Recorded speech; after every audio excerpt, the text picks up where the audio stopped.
Chapter 1. Mistress.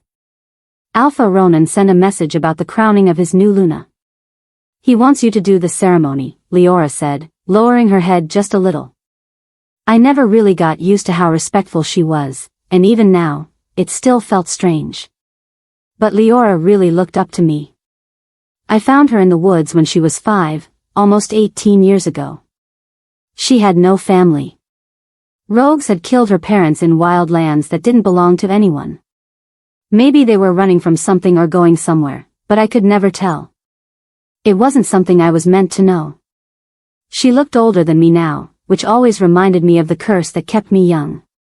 The moon goddess was right all along. She's never really wrong, I smiled at Leora, my helper. But deep down, I felt a bit proud in a strange way. I served the moon goddess, but I had mixed feelings about her. I couldn't understand why she thought my kind didn't deserve to have a mate. When is the ceremony happening? I asked. In 3 days, she answered. Should I start getting ready? Yes, of course, I said as I got up from my bed. I walked out of my tent and went to the cliff behind my home. It was as lovely as ever, and it always brought peace to my heart. This was where I came to think quietly. I sat here nearly every night, looking up at the sky and the moon. I could feel the moon goddess looking back at me. She never spoke. Unless she had something for me to know. But even then, she didn't use words. She showed me things, sometimes in little bits, other times everything at once. I was her helper. But I was never allowed to love. She didn't think people like me should have a mate because we were not whole. Part of our soul belonged to a magic that was different from hers. That was also the magic that helped me talk to her and see her visions. But it couldn't help me get a werewolf mate. I've been alive for almost 500 years. I've watched werewolves and other magic beings rise and fall while I stayed the same. I'm part werewolf and part witch. A strange mix. A child born out of balance. I wasn't alone, but there were only a few like me. When a witch and a werewolf have a baby, it's not supposed to happen. But sometimes, something breaks the rules, and someone like me is born. I live in the forest with Leora, my helper. I didn't belong with the witches because I wasn't full witch. And the werewolves from long ago didn't trust me either because I was different. Things are different now, but I got used to living in the woods, walking alone most of the time. I've met good friends over the years, but they all passed away when their time came, and I was left alone. Leora is the 10th person I've lived with in the past 100 years. I could have chosen to die. I've tried many times. But each time, I woke up like it was only a bad dream. I've stopped trying. Witches weren't always like this. We used to die like normal people. But 3,000 years ago, everything changed. All witches were killed, except one. Her name was Greta. She tied her soul to a vampire. That gave her the vampire's endless life, but she didn't need to drink blood. Still, there was a price. If the vampire died, she would die too. But Greta became Kale. She wanted to live forever without needing the vampire. So she used old magic to take the vampire's life and make it hers.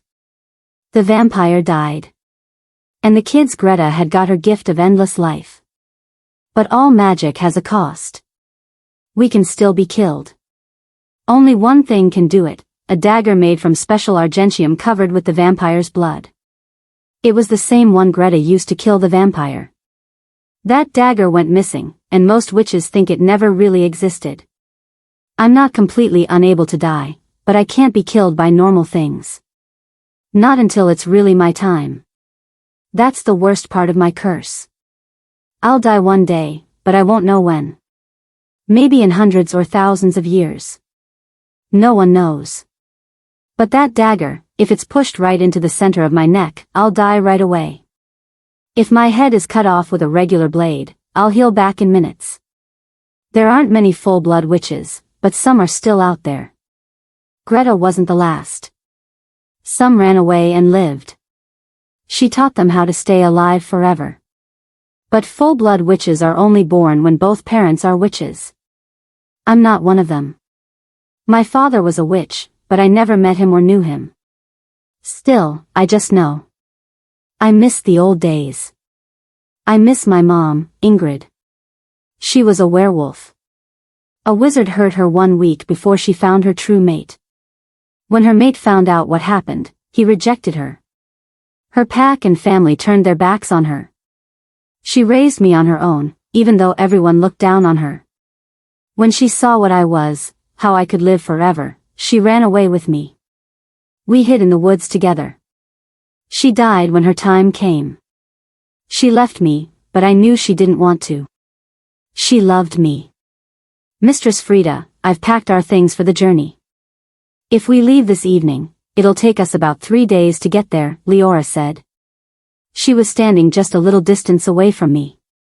The wind blew through my long blonde hair and made me feel calm. I breathed out gently. Then we'll go tonight. We'll get there on time. Leora, take more of your clothes with you. Why, mistress? She asked, looking confused. I turned to her and smiled big. You've grown up, Leora. You're now old enough for your future to begin. You're 23, and you're very pretty too, I said, but she still looked unsure and kind of innocent. Maybe I kept her away from the world too much. I don't understand, mistress, she said. I gave her a small smile. You should have met your mate long ago. This trip might lead you to him, I told her. Her face changed. She looked sad, and it hurt me. I had kept her away from the world so much, she had forgotten she had her own path. Did the moon goddess tell you something? What if I don't have a mate, like you? Her voice cracked with sadness. No, the moon goddess didn't show me anything, because she didn't need to. That's not how it works. You can't be like me, I said. I stepped closer to her and touched her cheek gently. You've been like a daughter and a sister to me. I care about you and your happiness. That's why I need to let you go. Tears rolled down her red cheeks. The wind tossed her dark hair around her face. I don't want to leave you, mistress. You're like my mom, she cried. That broke my heart.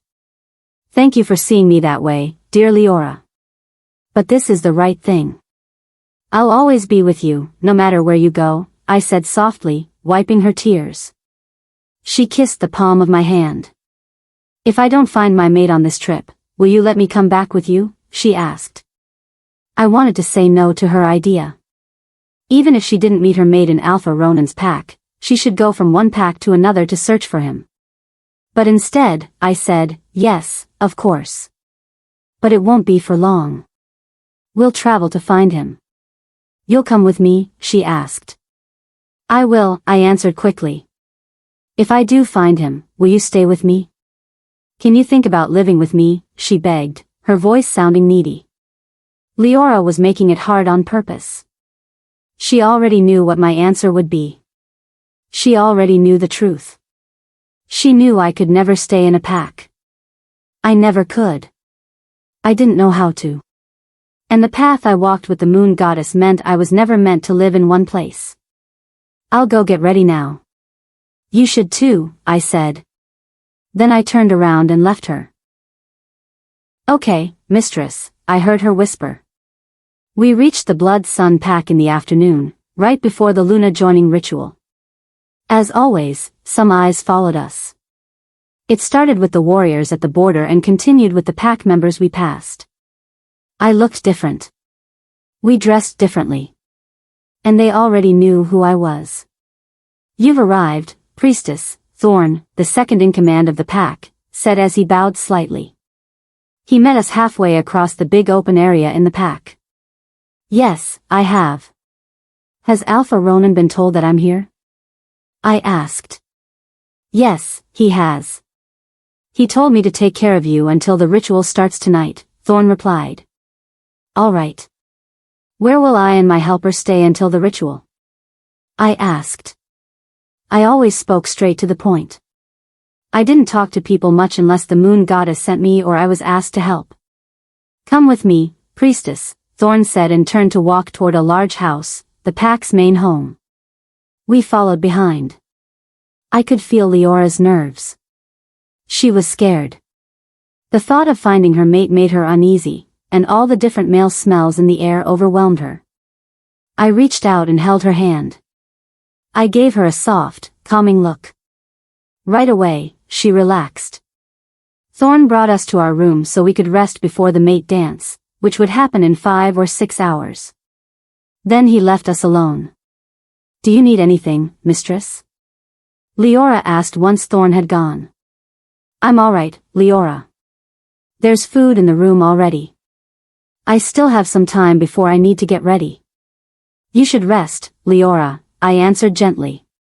Yes, mistress, she said and bowed before sitting on the bed. I could tell her thoughts were heavy. If she had grown up in a pack, she would already be mated. She would have been raised to dream of her mate, to wait for him. But now, she was scared. She had lived her whole life with me, and all she knew was being alone. She believed that was the only way to live, our way. But I didn't choose to be alone. Being alone chose me. That's how my life had always been. But that wasn't how her life was meant to be. She wasn't born to be lonely. Even though she didn't know where she truly came from, someone out there was made just for her perfect match. The evening came quickly, and Leora helped me get dressed. She put me in a long, green dress with long sleeves. It flowed down to my feet and opened slightly at my thighs. Green meant my soul belonged to the earth. She then painted my face with blue and silver, showing that the moon goddess was with me. She brushed my long, shiny blonde hair until it fell gently down to my lower back. I was ready. I walked out of the room, and she followed closely behind, wearing a plain blue dress. It was modest. She always liked simple things. Thorn, the beta, led us to the field. The pack members were already seated. The area was nicely, but not too heavily, decorated. Then I saw Alpha Ronan standing on the stage they had built. I felt his strong power reach out to me as I walked. He was made to be great. I'm grateful to you, priestess, for helping me with the Luna binding ceremony, Alpha Ronan said. He glanced quickly at Leora, who kept her eyes on the ground. The moon goddess asked it of me, I replied right away. We should begin now, I added. Of course, he ag Kale and gave a sign for the drummers to start. The drums began to play, and I could feel her, the goddess. The moon was glowing brighter. She had come to watch the event. Soon, after a few beats of the drum, the Luna walked in. She looked nervous, but she was lovely. The Alpha walked halfway to her and reached out his hand, as the rules said. She stopped for a moment, and that made me wonder. Then I felt it, a baby in her belly. The Alpha didn't know yet, but she did. At last, she took his hand, and they walked up to where I stood. I got a better look at her. I saw deep into her. And the moon goddess showed me the truth. I saw her life, her sadness, the people she lost, and the madness of her father, but he wasn't really mad. He had been cursed. This was an old kind of dark magic that had been banned long ago. I don't say anything just yet, the moment isn't right. The binding ceremony still needs to continue. You both are meant to be, I said honestly. They were made for each other. Their lives had been tied together through events, and the moon goddess had blessed them with another shot. That hardly ever happens. You have been given another chance, Alpha Ronan. The goddess is on your side, I added. But inside, I thought, she is not on mine. The Luna looks at her mate, not so sure about what was happening, but her mate comforts her. I can feel everything they're feeling deep inside of me. I turn around and pick up a knife and a bowl that were resting on a stool near where Leora was standing at the back. Her eyes were now fixed on me. I could tell she was curious about everything going on. It was the first time she had seen anything like this. I face the couple again and speak, your Alpha is the link that ties the whole pack. If you drink his blood, you become one with the pack. With your bond in place, you become his Luna. I told them this clearly as I reached for Alpha Ronan's right hand and ran the blade across his palm, just enough for it to bleed. He didn't even flinch. This didn't hurt him at all. I held his hand and let the blood drip into the bowl. Then I turned away from the pair and looked at all the pack members. I raised my voice and called out, "Do you welcome her as your Luna?" I asked. "Yes, we welcome her," they all shouted back at once. I lifted the bowl high toward the sky for the goddess to see. Her spirit filled me quickly, and I began to speak her holy words, in a strange language I didn't understand. But I knew the moment she accepted the offering. I felt it. Then I handed the bowl to the new Luna. "Drink it," I commanded. She took the bowl from my hands, brought it to her lips, and drank everything inside. Right away, she felt a strong wave of energy move through her whole body. It rushed into her, and just as she finished, her mate caught her right before she would have dropped to the ground from how strong the power was. "It is done," I called out, and right then, all the pack members clapped their hands and howled with joy. Just like that, the moon goddess left the ritual. "People of Blood Sun, welcome your Luna, Luna Louisiana," Alpha Ronan said loudly, and the crowd burst into loud howls and cheers. But after a short while, when the noise died down, a sharp, loud sound came from nowhere. Then came a scream. The pack members stood up fast, all confused. Panic started to grow. Alpha Ronan looked all around, trying to find where the noise was coming from. But I had already felt the awful presence. Then a young red-haired girl showed up, screaming. She dropped onto the ground right in the middle path, holding her head like it was hurting badly. Her bones started to twist and bend in strange ways. She was shifting, changing, just like the Luna's father had in the vision I saw. She growled at the Luna, and I knew at once, this sick wolf was sent to hurt the Luna. But I couldn't see who had sent her. She was being hidden by someone like me, a witch. If this wolf reached the Luna, she would lose the baby in her belly. She might live, but the baby would not. "Stop her. She's cursed," I yelled as loud as I could. Wanting to see what would happen next, subscribe to this channel to get to listen to more of our upcoming exciting stories. Click on the subscribe button now. Thank you. Chapter 2. Just like I thought, the Alpha moved quickly, changing into his wolf right away and jumping at the sick wolf who was only a few steps away from hitting Luna Louisiana. I thought about using my magic, but there was no need.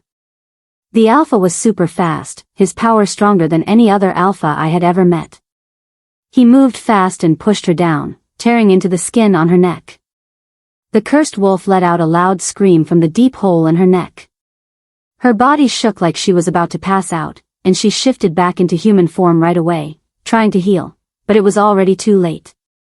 This wolf had the plague, but it hadn't fully taken over her yet. That wound was enough to end her. Blood poured out from the wound where a big piece of skin was missing, and she was still shaking. She was choking on her own blood, and she was dying. But the Alpha and his guards were still on high alert, standing around her, ready to attack in case she got back up, but it wasn't needed. This sick wolf was already at her end. She was taking her last breaths. But she still found a way to say, "I was cursed, I'm sorry," and then the sick wolf was gone, and her spirit left her body. It had been hundreds of years since I last saw a wolf like this. It was a type of magic that should never be used. Even though she was now dead, her body could still be controlled. They'd either have to burn her or cut off her head so no one could use her again. But they needed to know how serious this was. "Alpha, you must be careful. I've seen this before," I warned. When a normal wolf becomes cursed, they grow as strong as an Alpha. But when an Alpha gets cursed, it's 10 times worse. A sick Alpha could destroy a whole pack. And only a cursed Alpha can pass the plague to another without the witch's drink. He was holding his mate close, still shaken from what had just happened. He looked at me and asked, "What is this?" "It's old magic. A long time ago, there was a priestess who left the right path. She wanted power. She wanted to control the wolves for her own plans. So she made a drink, a dangerous one. What you just saw is what happens to wolves who take it. It makes them wild and crazy, I explained. It was actually worse than I made it sound, but this was the main point. The best way to stop a cursed wolf is to find and end the witch who made it. But a werewolf can't just kill a witch that easily, especially one strong enough to curse a wolf. My father, Luna Louisiana, started to say. I already knew what she wanted to ask, so I stopped her before she finished. He was cursed, I said, and her eyes opened wide in shock as my words sank in. I saw your life during the ceremony. I saw your pain. I saw what you went through. Your mother's death didn't make your father kill Freya. He was being controlled when he did it. But why? She asked as tears filled her eyes. I could feel her heart breaking at the truth. The alpha was just as curious. He clenched his jaw tightly. His first mate had died terribly because of his new mate's father, and he didn't even know it. He had been tricked. Beta Darius and Luna Myra had both suffered so much. I don't know, I said. The moon goddess hadn't shown me who was behind this yet. But I was sure it was a witch, one like me or maybe even stronger. The truth will come when it's time. But stay alert and be ready, I added. Then I bowed and walked away, and Leora followed behind me right away. I walked toward where they had taken the cursed wolf. She was still a danger.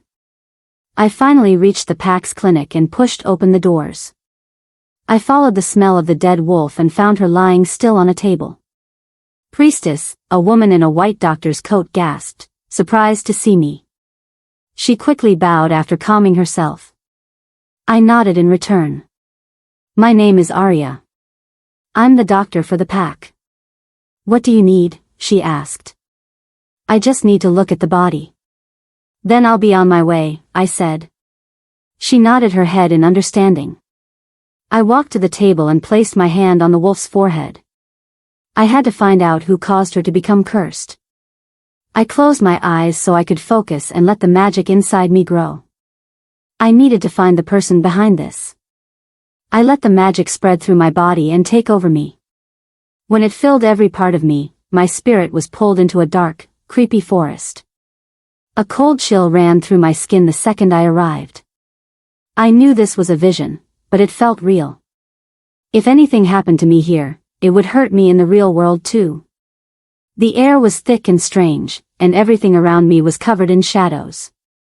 The tall trees reached far into the sky, their branches twisting together like spooky hands, blocking the small rays of light trying to shine through. The ground was covered with old, rotting leaves and messy plants.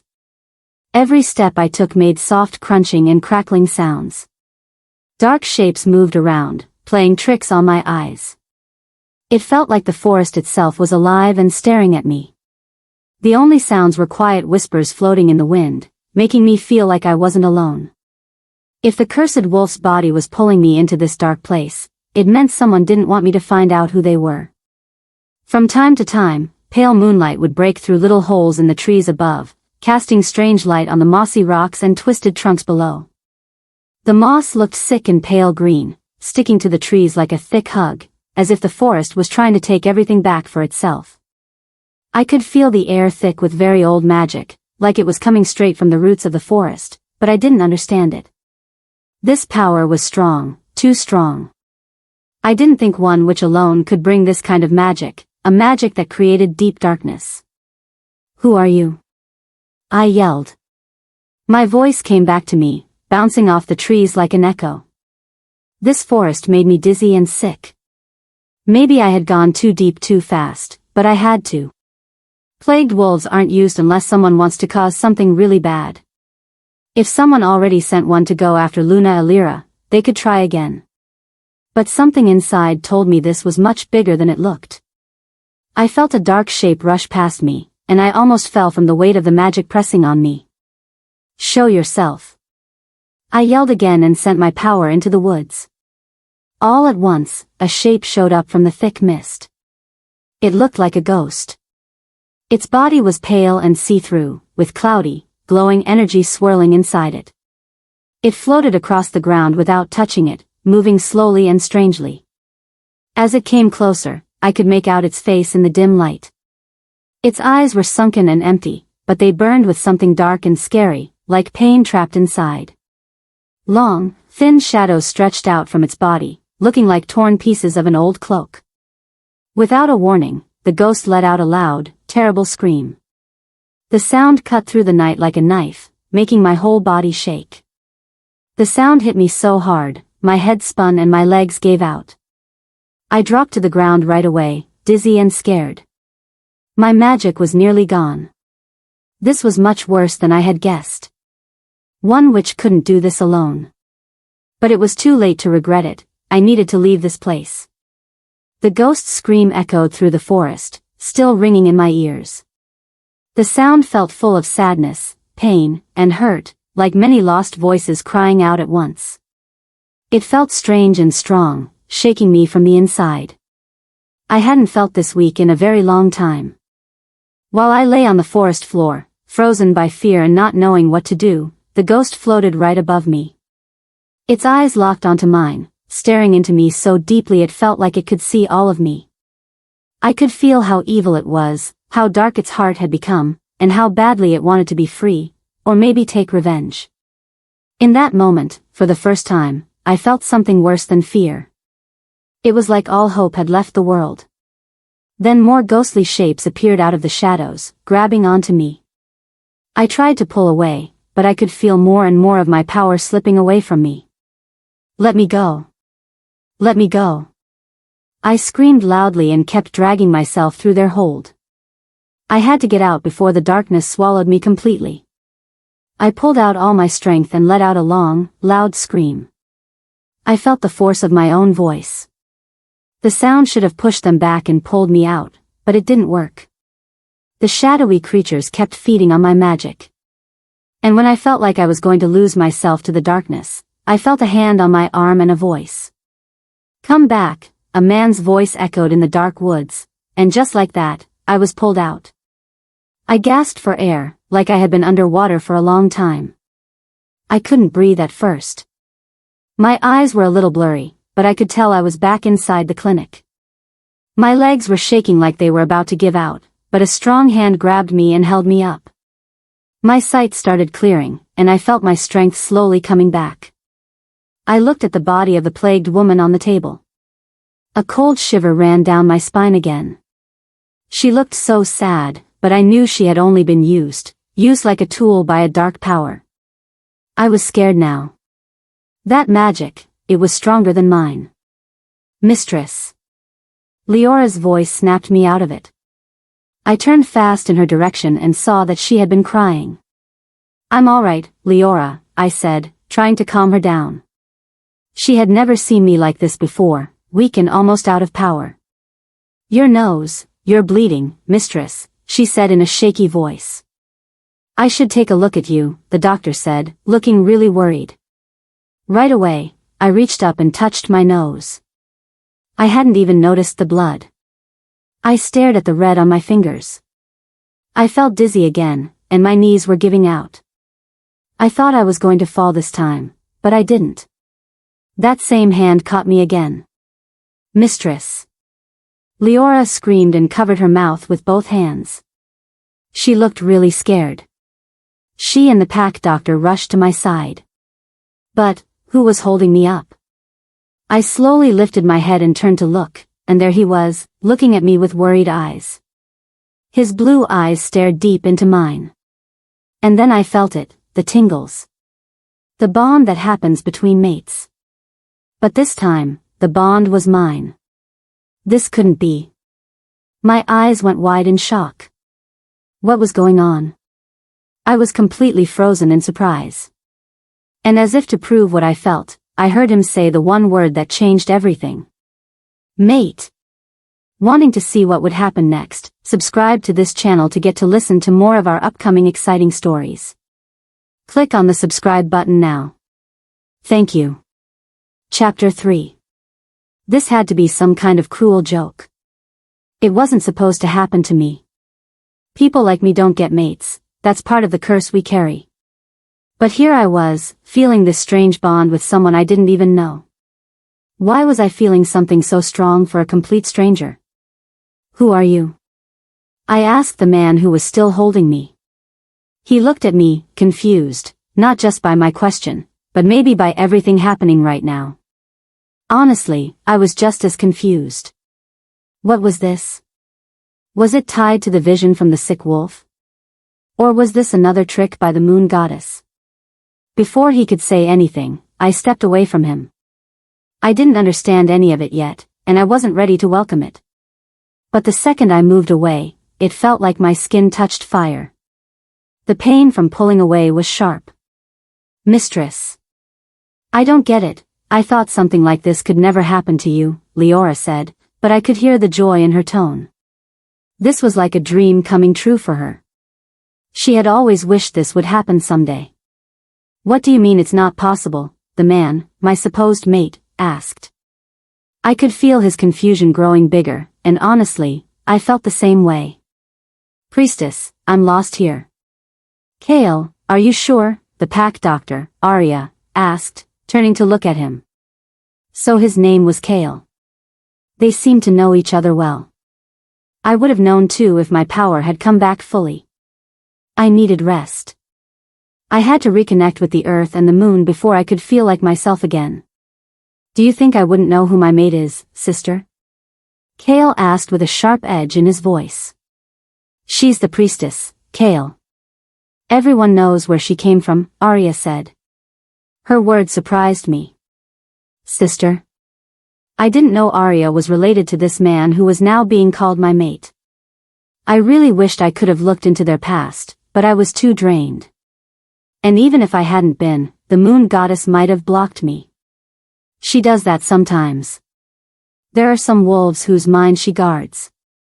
It's a type of magic I've never been able to break through. I'm leaving, I said firmly.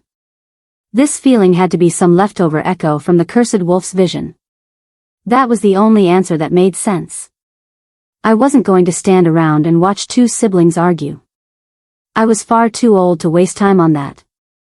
I walked past both of them and grabbed Leora's hand. She was still standing there, unsure of what was going on. But we had to go, quickly. I couldn't let myself be dragged into this confusion.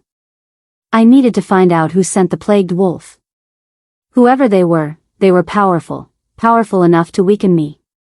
If they sent more cursed wolves, this pack wouldn't be safe. None of this was part of the plan. It wasn't supposed to get this messy. The funny part? I came here thinking Leora might meet her mate. But instead, something shocking happened to me. If this wasn't just some side effect from that dark vision, then maybe it was the moon goddess. But why would she do this to me? What was her goal? After all these years, why now? Why choose this moment to give me a mate? I should have been happy. But I wasn't. I felt like this mate came with a cost, and I wasn't ready to give up anything of mine. Not now. Leora and I were almost at the door when a loud growl came from behind us. I knew exactly who it was. I stopped and turned around. Was that supposed to scare me, Kale? I asked through gritted teeth. Had he forgotten who I really was? He might be my mate, or possibly my mate, but he had no hold over me. He had no idea. I had lived hundreds of years and seen more than he could imagine. Compared to me, he was still just a boy. Kale's growl softened into a low rumble as he locked eyes with me. His face changed, he didn't look confused anymore. Now he looked serious. I'm not trying to scare you, priestess, he said, his voice filled with both frustration and something stubborn. But I won't let you leave without hearing the truth. I let out a small laugh, already growing tired of this. The truth? Go on then, oh wise young wolf. What truth could make this crazy situation make any sense? Kale stepped a little closer, his voice strong. The truth is that the moon goddess has chosen us, priestess, he said, speaking like he really believed it. There's a reason you feel this tie, this bond. It's supposed to happen. I shook my head, feeling a mix of anger and doubt building up inside me. You don't know anything about this, young wolf. You're just excited because you've finally found your mate after waiting so long. But I've seen more than just some bond. I've seen empires rise and fall. I've watched power come and go. And you expect me to believe that this mate bond, is a gift from the moon goddess? Kale didn't look away. He kept his eyes locked on mine. I don't believe this is some mistake, priestess, he said, voice calm and sure. I've waited my whole life for this moment, for the day I'd meet my mate. And now that I've found you, I won't let you push it away. A dry laugh slipped out of my mouth. And what could we even have, Kale? You don't understand. You're being played by the moon goddess. There's a cursed body lying in that room that almost took my life, and somehow you pulled me out of it, and now we're magically bonded? I'm over 500 years old, Kale. I'm doomed to walk this world alone, and you know that. Everyone knows my story. My life is far bigger than yours. I yelled, louder than I ever thought I could. Not even when my mother died had I shouted like that. Kale's eyes softened, and his voice sounded kind. I know you're scared, priestess, he said, talking with gentle truth. But what if this bond is real? Don't you want to be happy, even just once? I almost laughed again but only shook my head slowly. My mind was still firm. You're still just a boy, Kale. I won't let myself get lost in this dream about mates. I need to find out who created those cursed wolves. That witch, or wizard, is a big threat to this pack and to Luna, Louisiana. Part of me wanted to believe him, wanted this bond to be real. But a bigger part didn't want to. Because if I accepted this, and it turned out to be a lie, I'd be the one hurt the most. Kale would move on and find his real mate, while I'd stay behind, heartbroken and unchanged. He looked hurt, and I could feel the bond trying to pull me toward him. I wanted to reach out, but I didn't. I stood firm, looked at Leora, and said, Leora, we have to go now. We need answers, I said with a firm voice. Leora nodded. I'll do all I can to help you, mistress. We can't let this evil win. Kale stepped forward again, speaking very softly, but his voice was heavy with sadness. I didn't need my magic to know my words had hurt him. Then let me prove you're wrong, he said, his eyes filled with hope. Give me a chance. Let me go with you. Kale. Arya gasped. I stared at him, and he meant what he said. I can't let you come. This bond will fade soon, and you need to stay here to find the one who is truly yours, I said clearly. His face darkened. Did you see that in one of your visions? He asked. You don't know, do you? You're not sure. You can't stop me. I'm going, he said quickly, cutting me off. He was stubborn, and it annoyed me more than it should. Mistress. Leora called out, her eyes begging me. She had always wanted me to find my mate. And now, her wish had come true, but if this was a trick, I'd be the only one broken. They didn't seem to get that. I didn't reply. I just turned and walked out of the room. Leora followed right behind me. Beta Thorn, I'll be leaving now, I said. We were ready to go. I saw Kale standing at a distance. He was watching me. A big backpack was with him. He was really planning to come. Thank you, priestess, Thorn said with a bow. I'm sorry for the incident during the ritual. He bowed again. It had to happen. I'm just glad no one got seriously hurt. I'll help you find out who's behind the attack. I'll send word if I learn anything, I said. He gave me a soft smile. We're grateful for your help, priestess, he answered. Then he looked at Leora, who stood behind me. Thank you for helping as well. I suddenly realized I hadn't introduced them, but I was sure Thorn had already looked into her. That was part of his job as Beta. Thank you for your kindness, Beta Thorn, Leora said softly, bowing her head. Thorn bowed again, and then Leora and I turned to leave. We walked toward the forest, and I could already see Kale coming toward us. You can still turn back, I said sharply when he was close. I didn't want him with us. If this was all a lie, he would only slow down my search for the one behind the cursed wolves. I choose to stay, he said, his voice firm. I didn't answer. I just kept walking. I would deal with this myself. Wanting to see what would happen next, subscribe to this channel to get to listen to more of our upcoming exciting stories. Click on the subscribe button now. Thank you. Chapter 4. Mistress, I think you should rest for a bit, Leora suggested, worry all over her face. I was sweating a lot, and with every step I took, my body felt weaker. I wasn't getting stronger like I hoped I would. Kale's face was tight with worry. He looked annoyed, even angry, watching me in such a weak state. We were still walking through the forest, heading back to my tent, and we had a long way to go. I couldn't shift, and I couldn't use my magic either. Whatever happened during that vision had really messed up my body. I was slowing us down, and it made me feel so awful inside. I had never felt like this in my whole life, and it shook me deeply. Feeling weak was new, and honestly, it scared me a little. Would I still be able to fight the witch behind the cursed wolf if I was already this broken? I had made a promise to help Alpha Ronan find the person behind the attack. But Alpha Ronan couldn't fight a witch by himself, not without help from someone like me or someone who knew how to stop us, or unless he had the dagger. But getting close to a strong witch without help would be almost impossible. I'm fine, Leora, I said without blinking. I lied easily. I didn't want them to worry, even though I was worried for myself. I stopped and leaned against the bark of a tree to catch my breath.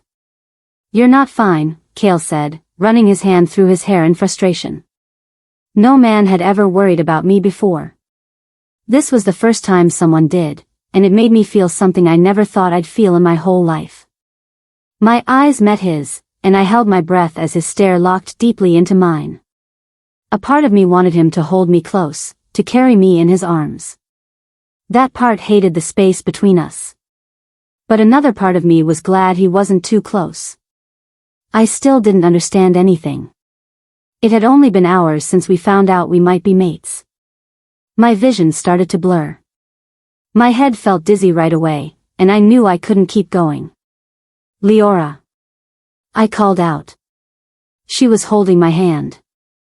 I'm here, mistress, she said, her voice cracking like she wanted to cry. I wasn't dying, but knowing how much she cared made my chest tighten. She had never seen me like this, not since we met. Fie, I tried to say something, but the darkness pulled me under, and I let it take me like a warm blanket. I let out a soft groan as I felt something gentle beneath me and little beams of sunlight touched my skin. I opened my eyes and realized I was in my tent. How did I get here? The last thing I remembered was the forest. I knew for sure Leora couldn't have brought me back alone. That meant Kale helped me here. It was already morning. I sat up quickly, feeling a small headache, but I wasn't as weak as I was the night before. My clothes had been changed, and I could tell Leora must have done it. I got up from my bed and walked outside. Leora was by the stove, cooking something. She saw me and stood up fast. Mistress. You're awake. I think you should rest more. Don't worry, Leora. I'm okay, I said with a smile. Are you sure? That's what you said last night, and then you passed out, Kale's strong voice said behind me. I turned around quickly. He was standing there, relaxed, without a shirt, and it made my face warm up fast. I quickly shook it off. I noticed the herbs in his hands. I had no clue he knew about herbs. His eyes met mine, and I saw a mix of relief and worry in them. I couldn't help but feel a soft flutter in my chest. Just seeing him made me feel a little stronger. I'm fine, I said quickly. He kept looking at me, and I felt strange and shy, something I'd never felt before. Kale was slowly changing something in me, the way true mates do. Thanks for taking care of me, both of you, I said. Kale walked closer, a small smile pulling at his lips. It's my job to take care of you, Seraphina. We're mates, remember? His breath touched my face, and my skin heated up again. I quickly stepped back and cleared my throat. We don't know that for sure, Kale. Don't let your hopes get too high, I said sharply. He looked hurt. You can't pretend you don't feel the bond between us, he said. There are strong spells that can fake a mate bond. I don't think this is from the moon goddess, Kale. It's just not possible, I said, trying to make sense of it. But the words stung me as much as they stung him. I would love for the bond to be real, but I couldn't risk falling for a lie and getting hurt. Don't say that, Kale growled. The tension between us grew thick, like the air itself could burst. It's the truth, I said firmly, not backing down. He wiped his face with both hands, frustrated.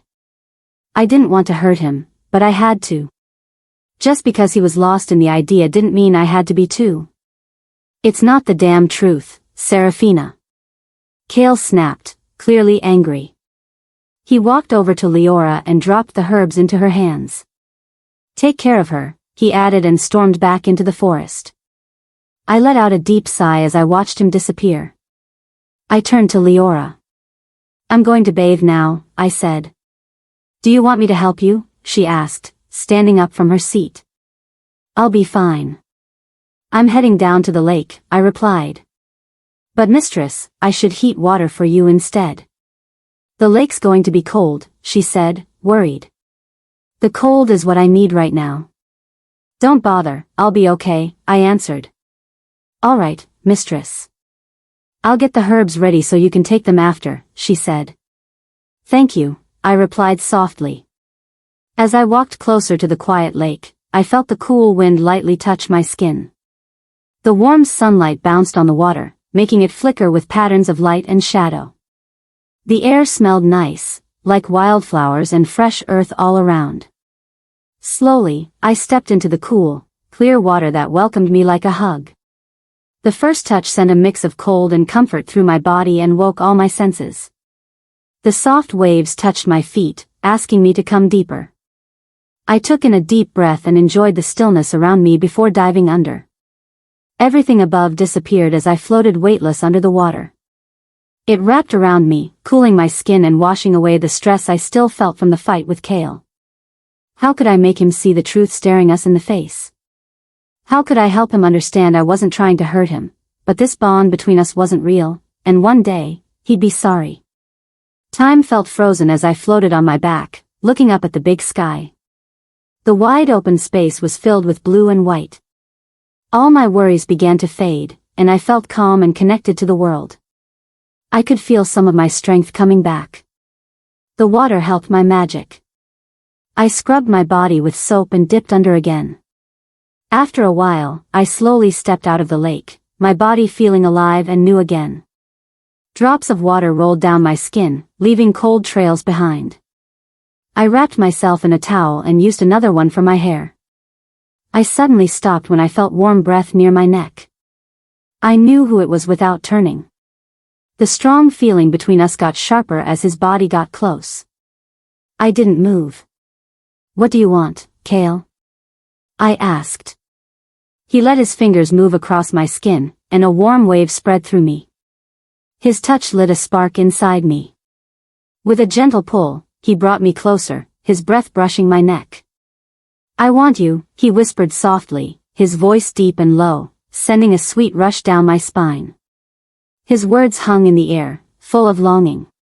For a second, everything around us vanished. The bond between us pulsed like a heartbeat. I turned to face him, locking eyes with his, and I saw the same hunger in his look. It made my chest burn with want, like I needed to feel his touch. He pulled me even closer, the towel I was holding slipped to the floor, and he laced his fingers with mine. Our bodies pressed together, every part fitting like puzzle pieces. The feeling between us grew stronger and harder to ignore. His lips met mine, and my whole body exploded with feeling. The kiss tasted of want and the lake salt, mixing into something that made me dizzy.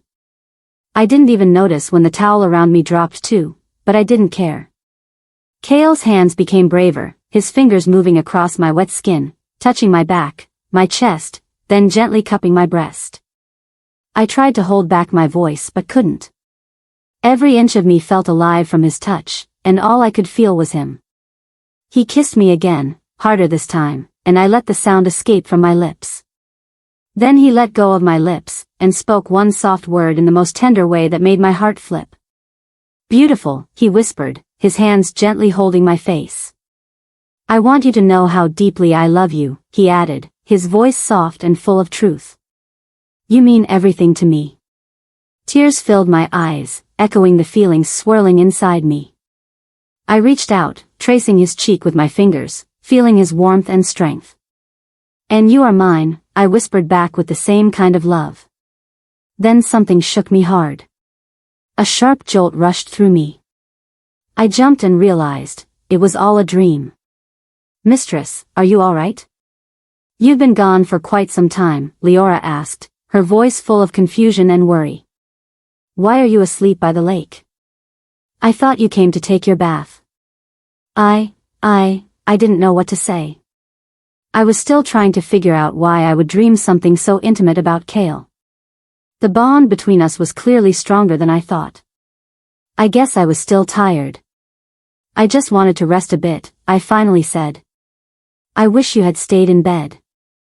"I'll wait while you bathe. Your medicine is ready." "After, you should rest more," she replied kindly. "Thank you, Leora," I said softly.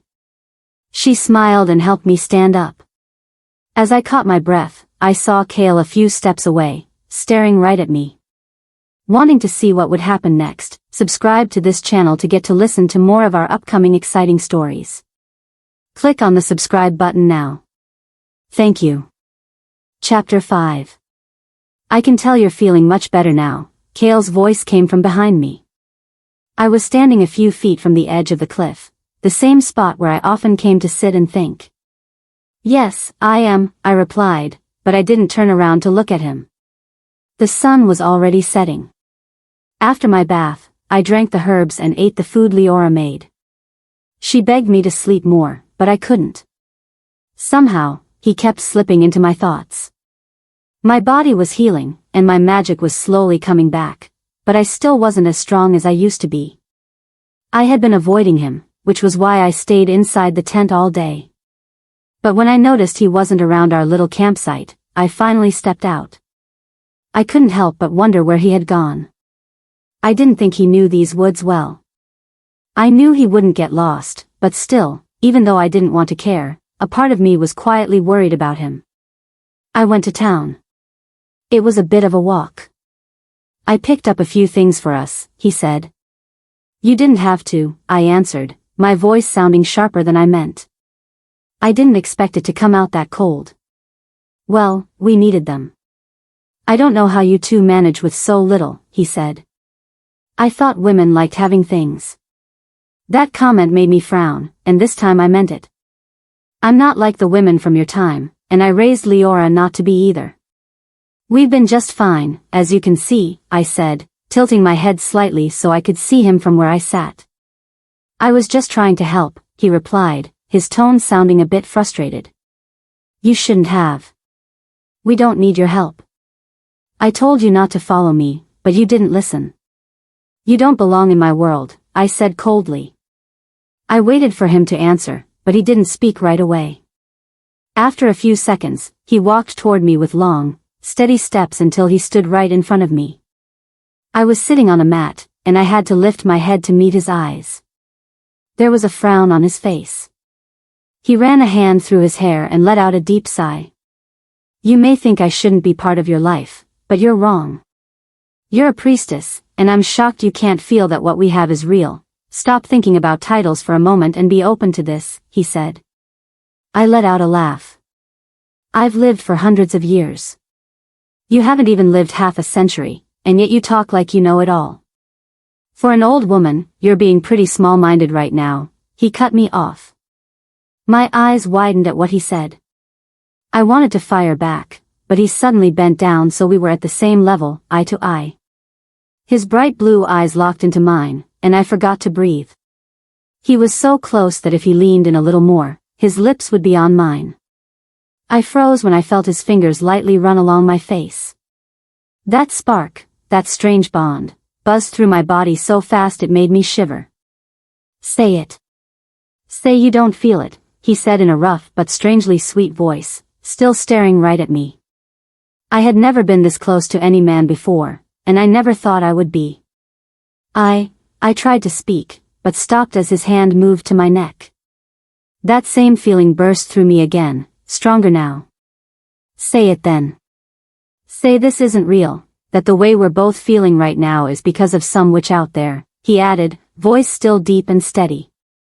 Was Kale trying to charm me? Or was this another dream, like the one I had by the lake? You can't trick me into falling for this, I said, trying my best to stay firm. I'm not trying to trick you, priestess. I haven't even done anything, he shot back. Then what are you doing? I asked, lifting my chin. Nothing, he said.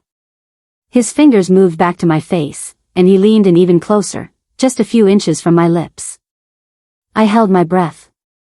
Then I felt something for the first time in my long life, the pull between wanting to kiss him and wanting to run away. Every part of me wanted his touch, his kiss, but I couldn't give in. I couldn't let this strange connection take control. Whoever cast this bond could use it to ruin me.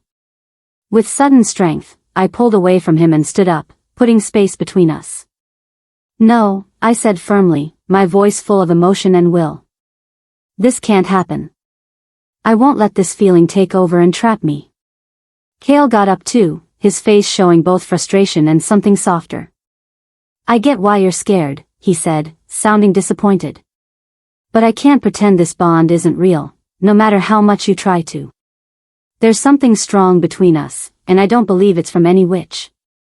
I shook my head, trying to find clear thoughts inside all the chaos.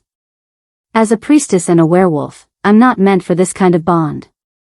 I've given my life to something bigger, I said, my voice filled with sadness I didn't want to admit.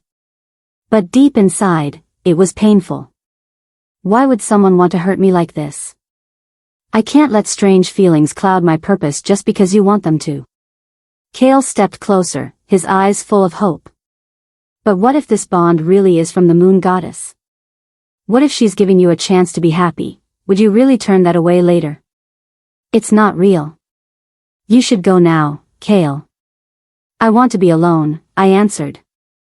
This was happening way too fast.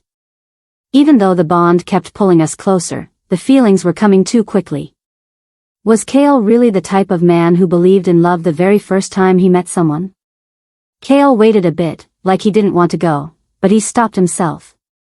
He gave a small nod, his eyes showing both sadness and understanding. I'll give you the space you seem to want so badly, he said, his voice sounding like it was both soft and sad.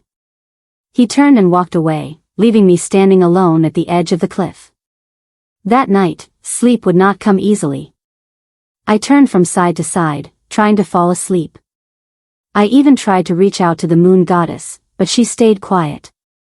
I wasn't strong enough yet to connect fully with the earth and ask questions. I don't even know when the darkness finally took over me.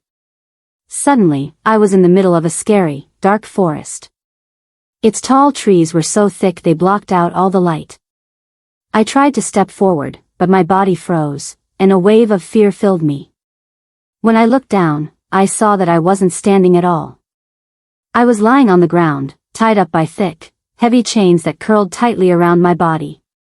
This was the same place I saw in the vision when I touched the plagued wolf. I quickly realized this wasn't a dream. I had been pulled back into that awful place. I had to get out right away. I wasn't strong enough to fight those horrible monsters again. I barely made it the last time. What did this mean?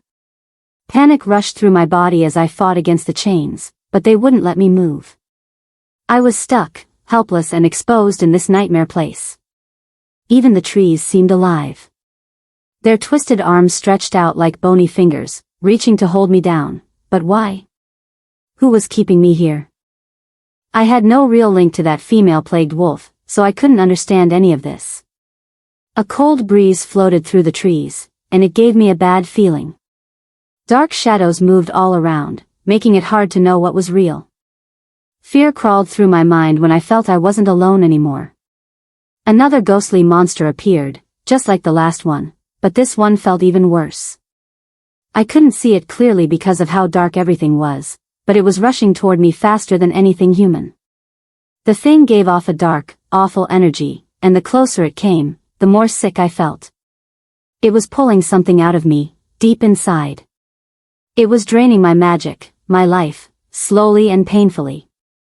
I tried to bring out my powers, to fight back, but I couldn't. My magic was still locked up from the last time. Fear took over as I kept trying to break the chains around me. Every little movement made the metal clink and clank, reminding me that I couldn't escape. I could feel my energy leaving, my spirit getting dimmer, while the creature kept taking and taking, feeding on my power. "Who are you?" I screamed at it, and it screamed back, louder than anything I had ever heard. The sound was worse than 10 banshees screaming together. It made my head feel like it would burst open. The creature flew right over me, its lifeless eyes staring deep into mine. I expected more of those things to come like before, but none showed up. This one just hovered over me alone. "I'll find you, whoever you are," I said bravely. Even if I was weak now, I was still a priestess. I was stronger than this monster.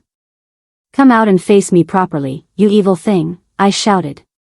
It screamed again, louder than before. My eyes rolled back, and I felt like all my strength was being pulled out of me. I started to hear voices chanting behind the noise, but I couldn't understand the words. What kind of magic was this? Why didn't I know about it? I was coughing and struggling. My chest felt tight, and I couldn't breathe. Was I dying? Was there another way to die besides the dagger? Is this what dying felt like? Was it always this painful? Kale, the bond would break, and he'd move on and find his true mate. Maybe I should have kissed him just once. It would have been my first. And Leora? Would she be okay without me? Could she live a normal life? My eyes were getting heavy, and I felt myself slipping into another kind of sleep, one that felt final. The witch had won. I was nothing now. I let the sleep come, and right before my eyes shut for good, I heard it, my name. Seraphina. It was Kale's voice. He sounded scared and desperate, but his voice gave me strength. His voice pulled me back like I was underwater and suddenly found air again. I gasped, gulping air into my lungs. "Seraphina. Seraphina. Are you okay?" Kale asked, his voice full of pain and fear. "Mistress." Leora cried out, her lips shaking. My eyes moved back and forth between them while I tried to slow my breathing. After a few deep breaths, I started to feel calmer. That's when I noticed the shape I was in. My clothes were torn. I was almost naked. The fabric I still wore smelled burnt. I looked around, and saw my tent had been destroyed, almost completely burned like someone had set it on fire. What happened? That was the only thing I could say once I could finally breathe again. Wanting to see what would happen next, subscribe to this channel to get to listen to more of our upcoming exciting stories. Click on the subscribe button now. Thank you. Chapter 6. My tent was gone, burned to the ground. Whatever had happened in that dark place during my sleep had somehow touched the real world around me. I stared at Kale. He looked worried, his face filled with stress. He hadn't said a word yet, hadn't explained what just happened, but he was there, holding me, just like last time. It was Kale again who somehow pulled me out of that awful place. I didn't feel as drained as I did before, but I was still affected. "You were on fire, mistress," Leora cried out. Her eyes were wide with fear, the kind of fear I had never seen in her before. "On fire?" I whispered, turning my eyes to Kale for answers. He didn't speak, but when I looked at his hands, I gasped. His skin was burned, full of blisters and raw patches. It was like he had grabbed fire itself to save me. "Kale," I said softly, my voice full of worry. "What did you do? How did you pull me out?" Kale looked at me, his eyes showing pain but also strong will. He paused, then finally spoke, his voice rough. I couldn't just stand there and watch you burn. I had to do something. I reached out and gently touched his hurt hand. He flinched but didn't move away. Kale, you're hurt, I said, guilt washing over me. I didn't ask you to risk yourself. There had been fire around me, but somehow I wasn't burned, only my clothes. What was the meaning of that? Kale gave a small smile, just barely. You didn't have to ask. You matter to me, he said gently. I couldn't lose you. It doesn't matter, I'll be okay. Thank you, I whispered, trying to smile. Kale had saved me twice now. How was he able to do that? Was it because of the bond we shared? Leora had been watching everything quietly. Now she spoke, her voice still shaking. Mistress, there's something else. When Kale touched you, when he held your hand, there was this blast of energy. It was like an explosion, and it wiped out everything around us. I looked around at what was left, the black, scorched ground, the ashes where our tent used to be. It hit me hard. That dark place was affecting the real world too strongly. We need to look for answers, I said, my voice getting firmer. There has to be a reason this is happening. Just one vision from that plagued wolf shouldn't cause all this. Whoever is behind it is way more powerful than I thought. I stood up, and Kale stood up too, still holding my hand. I'm alright now, thank you. You need to treat your wounds. Leora, please help him, I said and let go of his hand, but the moment I stepped forward, my legs gave out and I fell to the ground, passing out again. The sunlight warmed my face, just enough to pull me from sleep. I realized I had fainted the night before. My whole body ached as I tried to sit up on the soft grass. A blanket had been placed over me. It was then I noticed the mess around me. The tent was gone. The fire had destroyed everything we had. I saw Leora a little further away, picking through what was left, trying to find anything we could still use. She hadn't seen that I was awake yet. It hurt my heart to see her like that, so sad, so lost. I couldn't sleep anymore. I had to do something. I needed answers. If I didn't figure this out soon, I could hurt someone else. Kale had burned his hands because of me. He threw himself into danger for me, and I hadn't even given him a reason. Was this bond between us really from the moon goddess? Why wasn't she speaking to me? Why was she so silent? How do you feel? Kale's voice surprised me. Leora turned around quickly and rushed to my side. Mistress. You're awake, she said, almost out of breath. I gave her a weak smile. Kale handed me a large black backpack. I tilted my head, confused.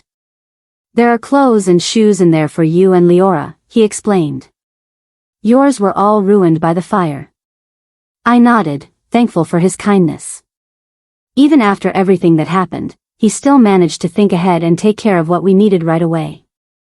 I reached out and took the bag, feeling a bunch of feelings, thankfulness, guilt, and confusion all at once. Thank you, Kale, I said quietly, looking at him, then at his hands for a moment. They were healing, but still red. I looked back up at him. For everything. You don't have to thank me, he replied. Anyone else would have done the same. Then he handed Leora a plastic bag. There's food in there. I didn't think you'd be able to make anything yet. Thank you so much, Kale, Leora beamed happily. You're welcome, he replied and walked away, while I kept watching his back as he moved farther.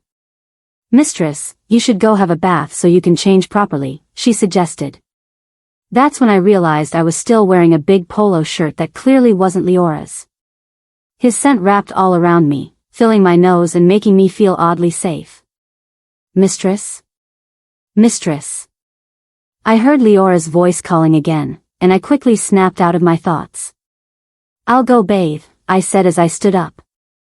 My legs felt a little shaky, but I could still walk. All right, mistress, she replied. I took the backpack from her and headed toward the nearby stream. While walking, I couldn't stop thinking about everything that happened last night. The burst of power, the destruction it caused, and how Kale didn't hesitate to protect me. It was all too much to understand. I found a quiet spot by the stream, surrounded by tall trees that gave me some shade. The water sparkled under the sunlight, calling me to just forget everything for a moment and step inside. I placed the backpack down gently and began to take off my clothes. With each piece I removed, it felt like the weight of the night's chaos was slowly falling away. When I stepped into the stream, the cool water instantly brought comfort to my sore body and burned skin. As I bathed, my thoughts kept spinning. Where did that dark place come from? Why was I trapped in it? Why was I the one being affected? And how was Kale able to reach me? I needed to figure things out, and fast. When I was done, I got dressed in a pair of black jeans and a blue blouse. It was my first time wearing jeans and this kind of clothing. I picked the black sneakers Kale had brought and left the blue pair for Leora. I walked back to camp. Leora had already set out a plate of food where I had been sleeping. "Thank you," I said as I sat on the grass. "I've never seen you in trousers before, mistress. You look so good in them." Leora grinned, and I let out a small laugh.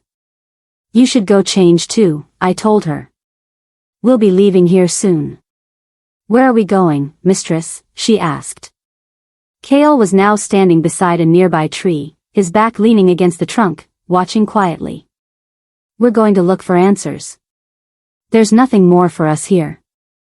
"I can't figure this out on my own right now," I replied. "Oh. That's all right then. I'll go get ready," she answered and walked off, leaving me with Kale. The silence between us felt heavy while I ate. His presence was strong, almost too strong. "Would you like to join me?" I asked, breaking the quiet. "I've already eaten." "But thank you," he said, still leaning against the tree. Silence returned for a while, until he finally spoke again. "I really thought I lost you last night." "I'm fine. Thank you for saving me," I replied quickly. There was pain in his voice, and it hurt to hear it. I didn't want him to feel that way because of me. "I know you're okay now, but what if you had died?" he asked. I sighed. "I can't die," I said, not meaning to sound so cold. "You didn't see what I saw. You may be immortal, but what happened last night? You were burning, screaming, and I didn't know what to do." His voice cracked as he spoke. I stopped eating and turned to face him. His eyes were filled with fear, just like the pain in his voice. "But I'm alive now," I said gently. "That's all you have to say, Seraphina? What if the roles were reversed? What if it was Leora on fire? How would you feel?" he snapped. "What if I wasn't there and you really died?" "The world would keep going," I said. And I knew I sounded heartless. What did he expect from me? Comfort? I didn't know how to comfort anyone, not even Leora. Even if Leora cried, she was stronger than she looked. "How can you say that, Seraphina? The world would go on? Are you serious? I'm in this world. Leora's in this world. Do you think we'd just move on like nothing happened?" he growled. "What do you want from me? I'm tired, and I'm worn out. I'm sorry if I hurt you, but it's the truth. The world would go on. Leora would live, she'd find her mate, and she'd be happy. And this bond, or whatever it is, between us would disappear, and you'd find your real mate too." I shouted, standing up. My eyes burned into his, and his eyes burned right back at me. "You've already decided this bond is fake. You've convinced yourself you can never be with someone and actually be happy. Because that's how it's supposed to be," I said desperately. He had to understand. This whole thing, it wasn't real. "Fine then," he said sharply. "I'll give you what you clearly want. I, Kael Thorn, reject Seraphina." But he didn't finish the sentence. Leora walked back in, not realizing what just happened. "When are we leaving?" she asked. My heart was beating so fast I thought it might break through my chest. Kale was going to reject me. If it worked, I'd be free. But a big part of me didn't want that to happen, and that part scared me. We leave in 15 minutes, I said, then turned and walked toward the cliff, leaving both Kale and Leora behind. Wanting to see what would happen next, why not subscribe to this channel to get to listen to more of our upcoming exciting stories? Click on the subscribe button now. Thank you. Chapter 7. I walked quietly while listening to Kale and Leora talk behind me. They sounded like people who had been friends forever, like best friends who shared everything, while I was left out completely, as if I wasn't even there. I didn't want to admit it, but I felt jealous. And I was surprised that I even felt that way. I was far too old to be acting like this, but I couldn't stop myself from feeling it. It was around noon, the sun was high in the sky, but the tall trees gave us shade so the heat didn't burn our skin. We were on our way to see one of my witch friends who lived up north in a human town, hiding in plain sight among the people. I was leading the way. Her name was Seline. She was 200 years older than me. She was a full-blooded witch, not a hybrid like me, and a lot stronger. I was really hoping she could help me understand what was happening, or at least show me where to look for the answers, before that darkness in my visions took over everything, before it harmed Kale worse than just burned hands. Since we left the destroyed campsite after our fight, Kale had kept a big space between us. And since then, he hadn't said a single word to me, not even a sound. That had been over 2 hours now. This was what I asked him to do. So why did it hurt so much? Why did I want him to talk to me? Why did it sting when I heard him laughing and chatting with Leora like I wasn't even there? What was this ache in my chest? I knew what to blame, it was the bond. That cursed, horrible bond between us. It was messing with my head and everything around me. I stopped walking suddenly, and both of them stopped, too. Their laughter died instantly. I let out a long breath and turned to them. I think we should run in our wolf forms. The town is still far. If we keep walking like this, we won't reach it before dark, I said. The truth was I only said it because I was jealous. But I wasn't going to admit that. I'd never say it out loud. Mistress, are you sure? I don't think you've fully healed. You might not be able to shift, Leora said, sounding genuinely worried. I'm fine, I told her, trying to sound confident. Kale looked at me but didn't say anything, keeping up his silent act like he was playing a role. He really was committed to not talking to me. Leora glanced at Kale like she was waiting for his approval. I let out a tiny chuckle just for myself. Were they that close now? She had only known him for 2 days and they already acted like they'd been close forever. Maybe it would have been better if he were her mate. Things wouldn't be this confusing.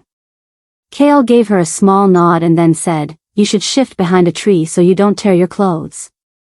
His voice was gentle, so sweet that it almost sounded like sugar. Anyone hearing him would think Leora was his mate, the way he cared for her.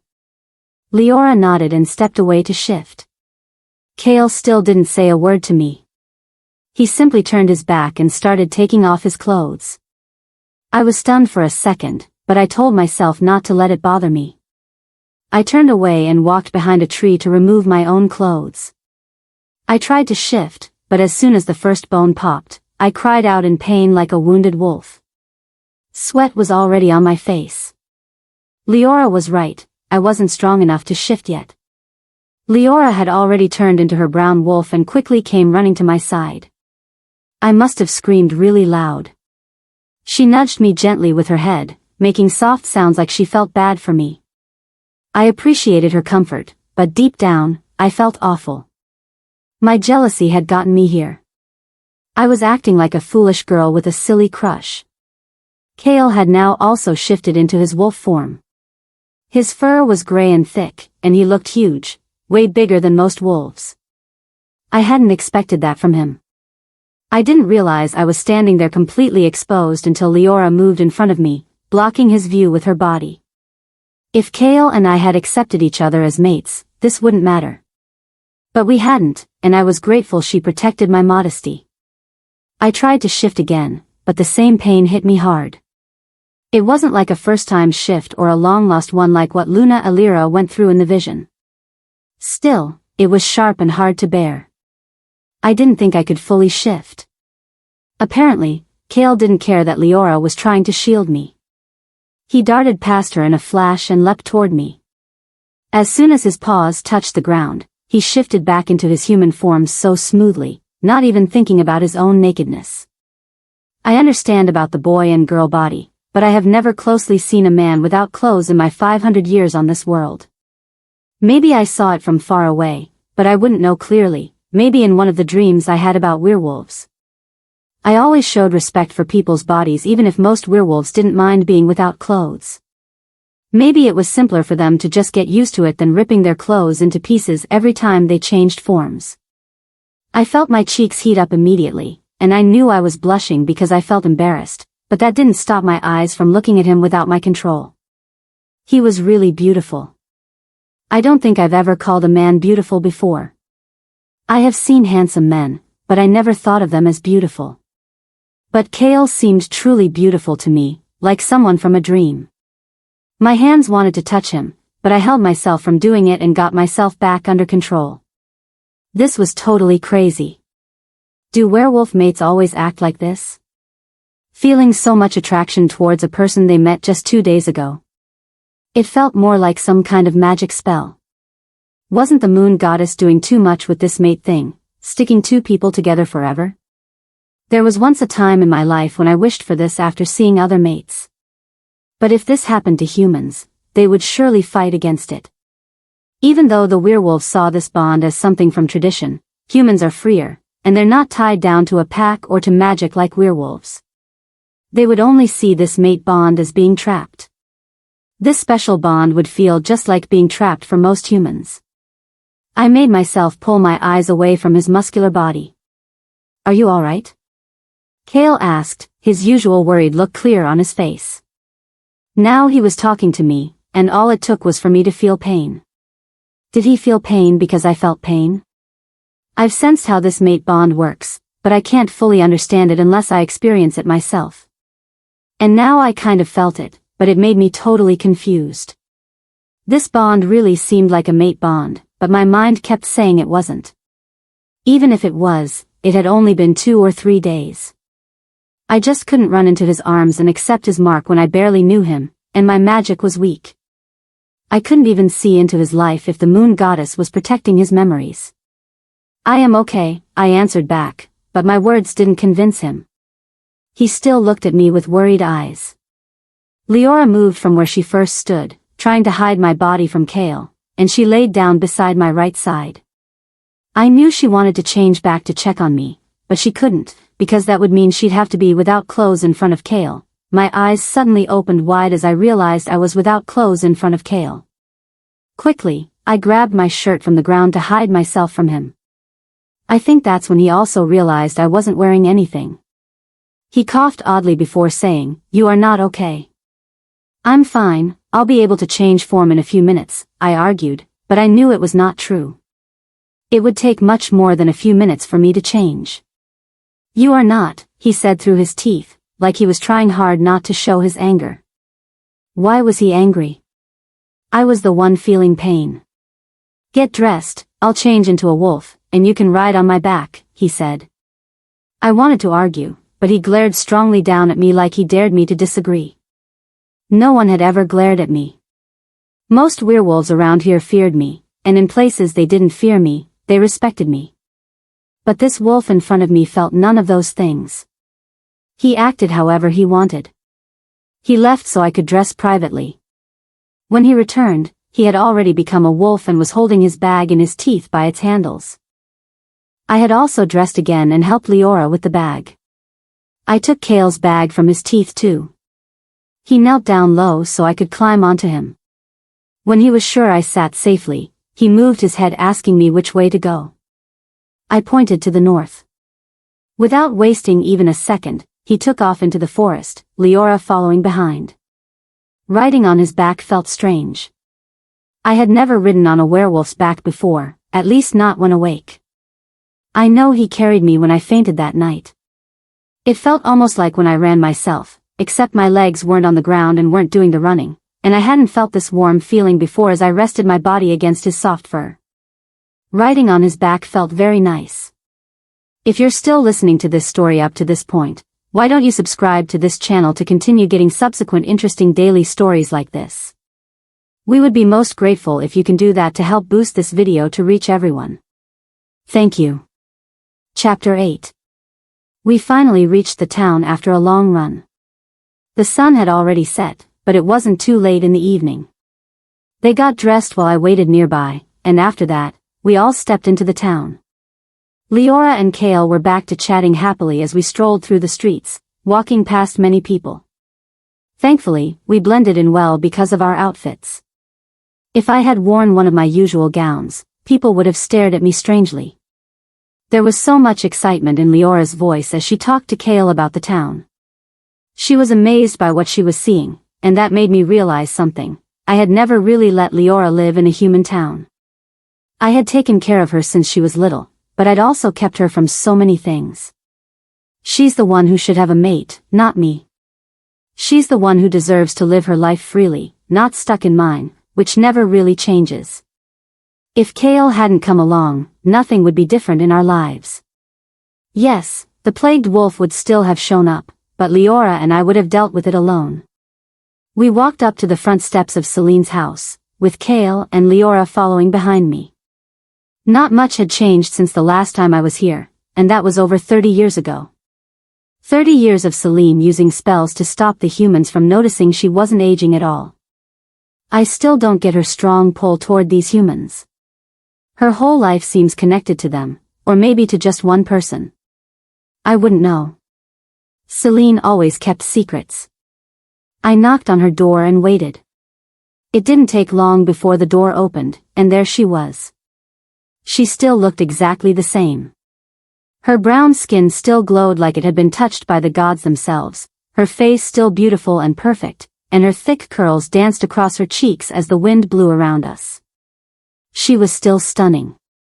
She had a frown on her face, but I could tell she wasn't upset about seeing me. She always had that innocent expression, but I knew behind that face were all the fights she had won and lost. I didn't think I'd see you again this century, Seline said, her face showing no emotion. Even though we were friends, we'd had a lot of differences. The biggest one was me serving the moon goddess. Seline always believed I was turning my back on our people. The same people who didn't accept me because of my wolf side. They didn't want me, yet they didn't want me living without them either. We're not enemies, Seline, I said in a flat tone. I didn't have the energy to get into Seline's emotional games. She raised an eyebrow and gave a half smirk before going back to frowning.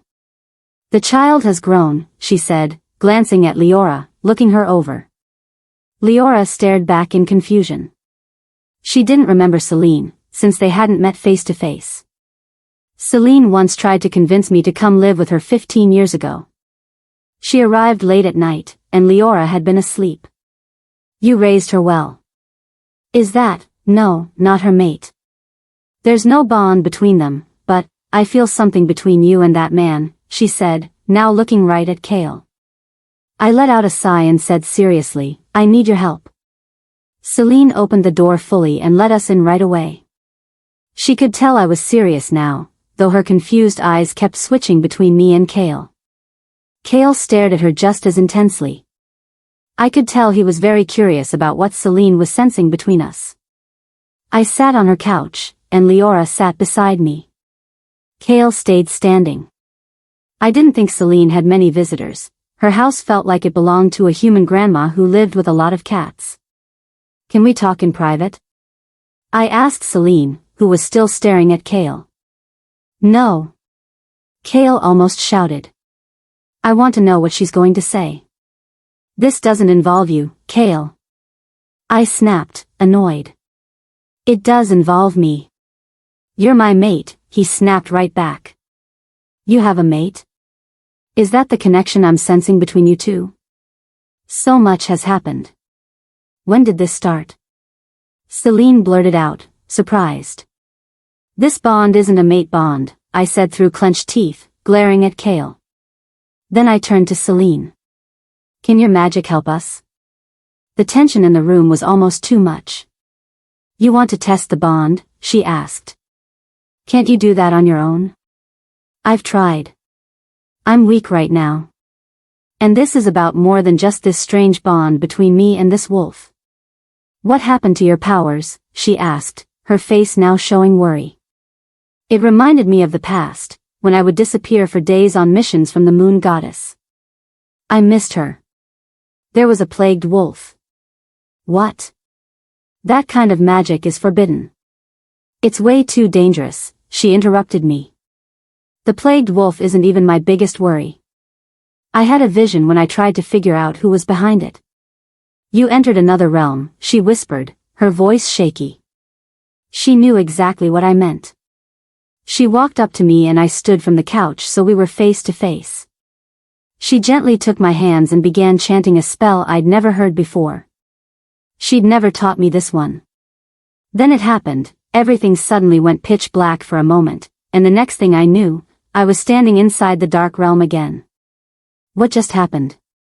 I'm here, I heard Seline's voice say, and she showed up beside me. Do you know where this is? I asked her, the place still giving me the same creepy, horrible feeling, like it was trying to scare me on purpose. I do, and it's worse than I thought. I was hoping you were wrong about it, she answered with a sigh. I was about to ask her if she had a way to stop it, but then that terrifying creature showed up. Seline, look out! I shouted. Everything blinked out again, and we were pulled back into the real world. Kale was holding onto my arm. I thought we were stuck there, Seline gasped out, trying to catch her breath. What do you mean? I asked her quickly. I tried to get us out, but I couldn't. How did we even escape? She replied, still confused. I turned to Kale, his hand was still tightly wrapped around my arm. Kale, I breathed out. He pulled me back again. Thankfully, this time I wasn't on fire. Seline looked completely lost in her thoughts and was pacing around her living room. I sat on the couch, waiting, trying hard not to let my impatience show. I needed her to explain what just happened, how we got to that world, what that world even was, and why she knew about it. There were so many questions swirling in my mind, but I knew she had to figure it out first. Kale was sitting across from us, his head low, but I could feel the fear coming off him. He was afraid for me. And I'd only been distant and cold toward him this whole time. It made me feel worse. Maybe he really would be better off without me. Leora stayed quiet too, watching everything unfold without saying a word. Seline, please, just talk to us, I begged her, desperation heavy in my voice. What is that place? She stopped walking suddenly and let out a long breath. It's the world where witches who break the rules get sent, she said quietly. Witches who break the rules? I repeated, totally confused. How had I never heard of a place like that? Seraphina, when witches get accepted into the order, they're warned. If they cross the line, there's punishment, she replied. The order? I asked again. Kale lifted his head and looked right at Seline now. The most powerful witches, those born full-blooded, are born into the order. Some half-bloods get picked if they're strong enough. My father was born into it, she explained. What does that have to do with that world? I pressed, needing her to get to the part where I came into all of this. I wasn't part of any order or special group. She walked to the other side of the room and sat down on a chair before answering. Seraphina, not all witches are allowed into the order. Many aren't strong enough to handle certain types of spells. Those who are let in are taught to control their powers, but sometimes that still goes wrong. So a place was created long ago by 100 witches from the order. A place for punishment. And what does that have to do with me? I asked again, firmer this time. That's what I can't figure out. You weren't chosen for the order, even though you were strong enough. But you served the moon goddess instead, and that made them keep their distance from you. Still, this is bigger than all of that. That realm isn't the same anymore. How isn't it the same? I asked her. I didn't want to get into why I wasn't picked for the order. If that group was able to create something so awful, then maybe it was better that I was left out. It wouldn't be the first time I'd been pushed away. If they didn't want me in their circle even when Seline asked, then I didn't need them. My father's there. But it wasn't that dark before. It was gray and lonely, sure, but those creatures didn't exist back then, she admitted. Seline hardly ever talked about her father. I always thought he had passed away. Her mother was already gone. Your father? You went to visit him there? I asked, surprised. Yes, I can. I'm in the order, Seraphina. But I haven't gone to see him for a whole year now. Oh, my eyes widened. A lot had happened since we last saw each other. If she was part of this powerful group, why had she stayed here with humans and not gone to live with the order? Seraphina, we can talk about my dad another time. What matters is that someone messed with that world. I didn't think it was possible, but something or someone changed it. No witch should be strong enough to do that. Did you lose your powers while you were there? Yes, I did. And one time. I burned everything around me, I said in a quiet voice. Kale looked at me when I said that, and my eyes fell to his hands. They were healed now, no sign of burns. But if Kale had been human, he would have been badly injured, and it would have been my fault. He deserved better than that. Seraphina, Seline said slowly, I hate to say this, but I think you've been tied to that place. Her words made my stomach twist in the worst way. If you're still listening to this story up to this point, why don't you subscribe to this channel to continue getting subsequent interesting daily stories like this? We would be most grateful if you can do that to help boost this video to reach everyone. Thank you. Chapter 9. What do you mean she's tied to that place? Kale was the one who asked, while I kept turning thoughts over in my mind, trying to understand how all of this made any sense. Who could have chained me to that realm? I didn't even know it existed until today. Sure, maybe I'd made some enemies across the centuries, but they were mostly werewolves, and shapeshifters couldn't do anything this deep unless they were helped by a spellcaster. And any witch strong enough to pull this off had to be more powerful than most, just like Seline had mentioned. Still, shapeshifters don't live long enough to carry out such revenge. I couldn't think of anything I'd done that deserved this level of punishment, but it all started with Luna, Louisiana. And I didn't even share any kind of link to her, so why me? That place is draining your powers even though you're not inside it right now, Seline said, her face looking worn out. You could be dying. Her words made both Leora and Kale jump to their feet. What? Kale yelled. Leora had already started crying, but I just stayed quiet. I couldn't tell what I felt right then. If I was really dying, wasn't this what I had wished for?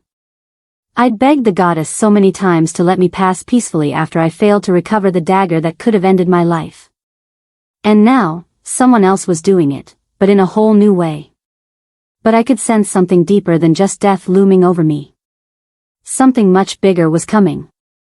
Someone clearly wanted me gone. But why use Alpha Ronan's mate to make it happen? I had already promised to help. Now here I was, drained and fading fast. I wouldn't be much use to anyone unless a solution appeared, fast. Seraphina, why aren't you saying anything? Seline's voice was soft, but her words cut through the stillness. Everyone's eyes were now fixed on me. If I'm dying, then let it happen. But is there a way to slow it down? Alpha Ronan's mate is part of this, somehow. I gave my word I'd help, I finally said out loud. Kale burst out, so let it happen? Let it happen that you just die like that? I just found you, you're my mate. I let out a short laugh. I knew I shouldn't have laughed, especially when he was clearly upset, but I couldn't stop myself. Never in my wildest dreams did I expect anyone, especially a man, to care whether I lived or died. I never imagined having a mate who'd care so deeply about my life. Leora's crying grew louder, and Seline was now staring at me like I'd lost my mind. I smiled sadly before saying, "It's only been 3 days, Kale. We haven't even marked each other. If this bond was real, you'd survive. If Alpha Ronan got a second chance, I'm sure the moon goddess would give you one too. What the hell? Kale snapped, rubbing both hands through his hair like he was about to lose it. What is wrong with you? Why are you acting like this? I was born this way, I said simply. I knew I was making him angry on purpose, but I needed to. He had stayed around longer than I ever expected. He needed to let go. He needed to walk away. Crap, he shouted. What about Leora, huh? Isn't she like your daughter? Don't you care what this is doing to her? I looked at Leora. She was a mess of tears, her face hidden in her palms, but her sobs were loud, and the tears streamed down her arms. I reached out and stroked her hair, and she froze under my touch. When she lifted her face to look at me, my heart twisted. She was all grown up, my precious girl. I looked at Seline and gave her a subtle nod. She got the message. Seline would take care of Leora when I was gone. She'll be okay, I said softly. And what about me? Kale yelled. You don't even care whether I'll be okay or not. You think just because it's only been 3 days that you have to be this cold? Whether you admit it or not, something real is tying us together. What's holding us, huh? What kind of bond? You werewolves only care about this dumb bond that makes two people stay stuck together. Life is more than that silly story the moon goddess made up, I said sharply, standing up from the couch. Kale didn't say anything at first. He just stared at me with burning eyes, and I returned the glare without blinking. The air in the room was so thick with tension it was hard to breathe. Neither of us wanted to back down. To me, this whole thing was pure madness. The moon goddess had gone quiet. If she was the one behind this bond, then I hated her. And if she wasn't, I still hated her, for not showing up, for not giving me answers. I've served her for ages. And still, she's silent when I need her most. But when she needs me, she expects me to obey. Who got you out of that realm? Seline asked suddenly, slicing through the heavy silence between Kale and me. Both of us turned to look at her. Kale did, Leora answered softly, her voice sounding rough from crying. The first time was when they figured out they were mates. He touched her and she woke up. The second time, when she was on fire, he held her and she stopped. And just now, he grabbed her and both of them came out of that trance. Right before he touched her, my mistress started glowing like she was about to catch fire. I didn't even know I'd been burning again. Seraphina, Seline said, Kale might actually be helping you, keeping you going, even if it's only a little. I don't think he can stop the power drain, but he may be holding it back a bit, until we can find something else. I looked at Kale for just a moment before shifting my attention back to Seline. I need you to check what's tying us together. We both sat inside Seline's bathtub filled with cold water. Usually, it would have been a lake, but this had to do. Her tub was much bigger than a normal one. It could almost pass as a tiny swimming pool or what humans call a jacuzzi. Seline had always loved being around water, so this made sense. She lit candles all around the bathroom to begin her spell. It was an old spell I had known before, but no one had used it in hundreds of years. Long ago, shapeshifters used this spell to test how strong the mate bond was. Back then, people weren't sure how the mate bond worked or what it meant if one of them died. The stronger the bond, the harder it would hit the other mate when one died. In those old times, some mates even rejected each other to look for better partners, and this spell helped them see how much pain they'd feel if they split apart. If the bond had already been accepted and marked, it became even stronger and more painful to break. Some even died from it. As witches, we can make the color of the bond show. Mate bonds weren't just for shifters. Witches and vampires had them too. For shapeshifters, the bond glowed silver, the same as the moon. For witches, it shined gold. And for vampires, it glowed red. But unlike shifters, vampires and witches chose their own mates. I didn't look at Kale's face, but I could feel how nervous he was. My powers were weak, but I could still sense his emotions like they were mine. Seline spoke an old chant in ancient Latin, the root of all magic words, then said to both Kale and me, "I need you both to take a deep breath. But first, Kale, you should know, if this bond is from your moon goddess, the water will glow silver. If a witch made the bond, it'll glow with a black mist." She explained clearly, and Kale nodded without speaking. Leora stood by the bathroom door, just as anxious as Kale. She wanted this bond to be real. She wanted me to have what she believed I deserved. But I still believed she deserved it more than I ever did. "Now take a deep breath," Seline instructed, and then she pushed both our heads under the water. I could hear her chanting more words while my head was beneath the surface. I kept my eyes closed. I could feel the magic building in the water, and I knew the spell had been cast. But I was scared to open my eyes. What if the water glowed silver? What would I do next? I had been so harsh to Kale. How could I just jump into something this big with someone I barely knew? I didn't even know his last name. All I knew was that he was the brother of the Blood Sun Pack's doctor. I wasn't even sure if he was the older or younger sibling. But if the water glowed black, I already knew what would happen. Kale would walk away. And I knew he'd take a piece of me with him. A small piece that had wished it was real. None of this mattered if I never opened my eyes. So, I clenched them tightly one last time before finally opening them. The water was glowing blue. I stared in shock. It was shining a deep, bright blue. What did that mean? Why is it blue? I heard Kale say. He had already pulled his head out of the water. I quickly lifted mine too and saw him staring at me. The soft glow of the blue light made his eyes shine even more, and the water dripping from his hair and body made him look even more breathtaking than usual. I turned away from him quickly. It wasn't the right time to let my feelings distract me. I looked back down at the glowing water. I had no answer for what I was seeing. Never, not once in my long life, had I seen this happen. Why is it blue? I asked Seline, needing answers. She shook her head slowly. I don't know.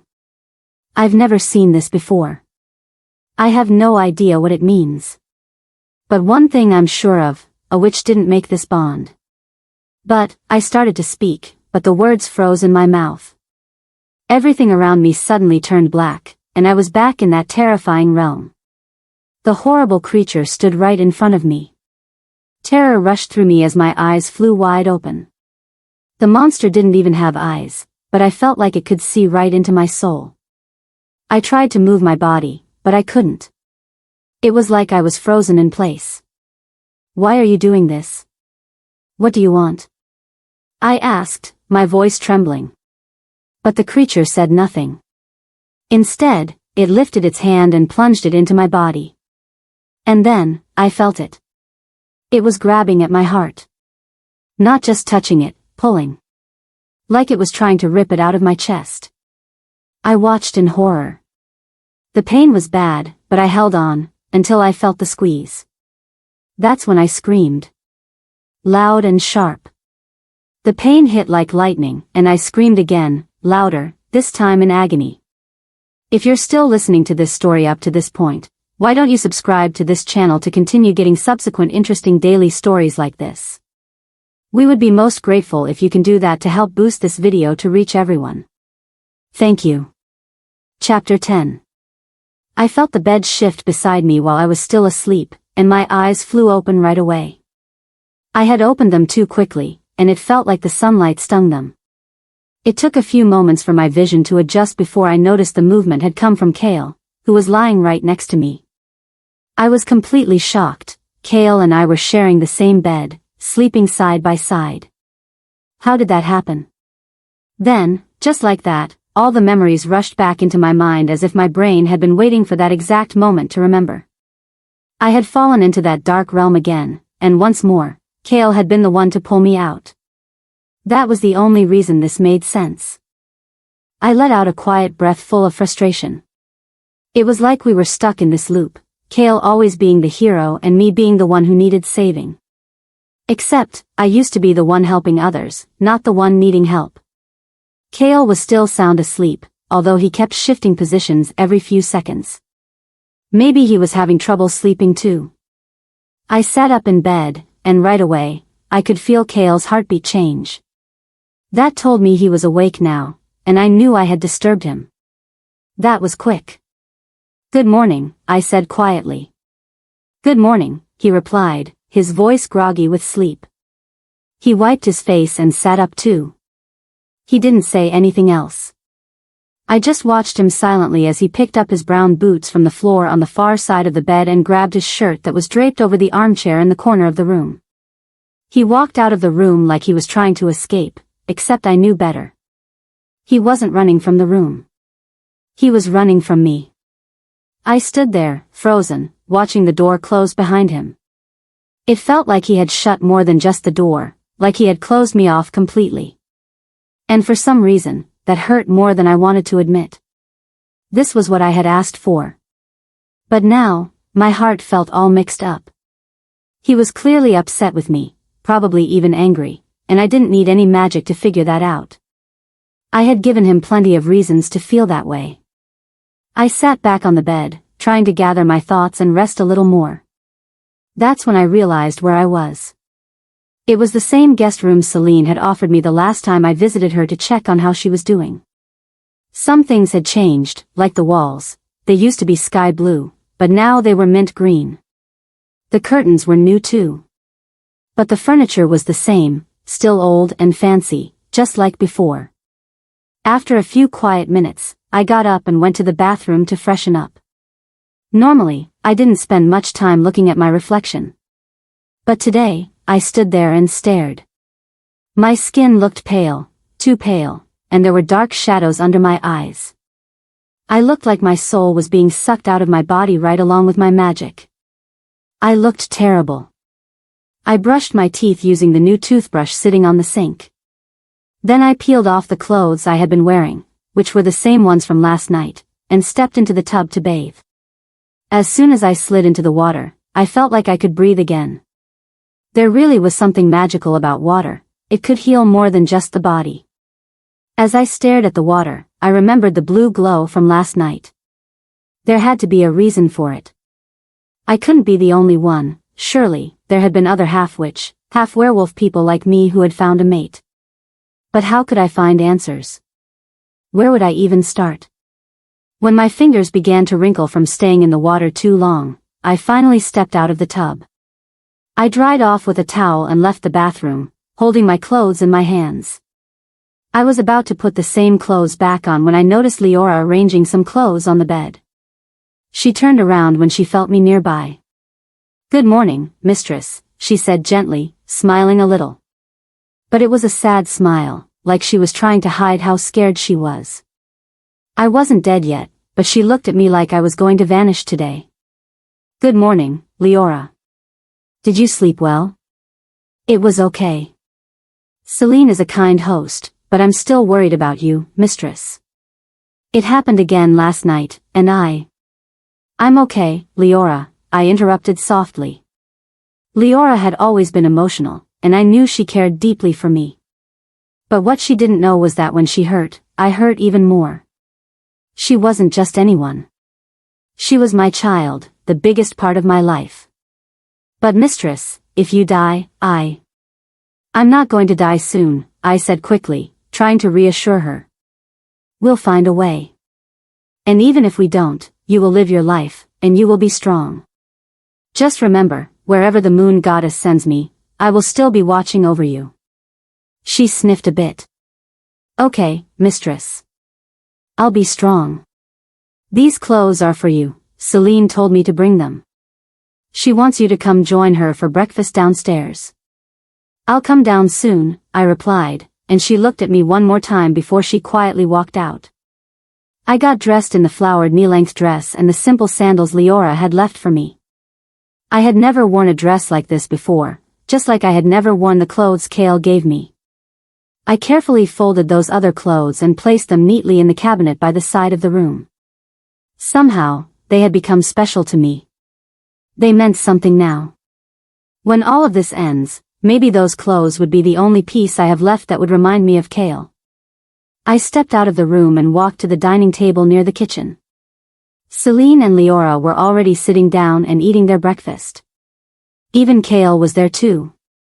They all stopped what they were doing when they saw me, but Kale didn't look up. He kept staring at his plate like I wasn't there. It's nice that you could join us, Seraphina. Thank goodness we still have a roof over our heads.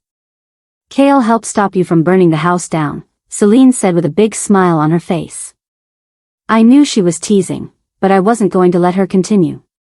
She clearly knew there was tension between Kale and me, and playful Seline was trying to stir it up more. I gave her a forced smile as I sat down beside Leora. Kale sat across from her, still focused on his meal like I was invisible. And honestly, with every passing second, it felt like whatever peace we might have had was slipping away. I knew whose fault it was, mine. I hadn't even taken my first bite of the fried eggs when Kale suddenly stood up. Thanks for the food, Seline. I'll be around, he said and left the room. He seems like a really good man, Seraphina, Seline said once he was gone. I let out a sigh. He seems like he is. He doesn't deserve this. That's exactly what I felt. Why did someone like him have to be stuck with someone like me? Did you find anything out about the blue light?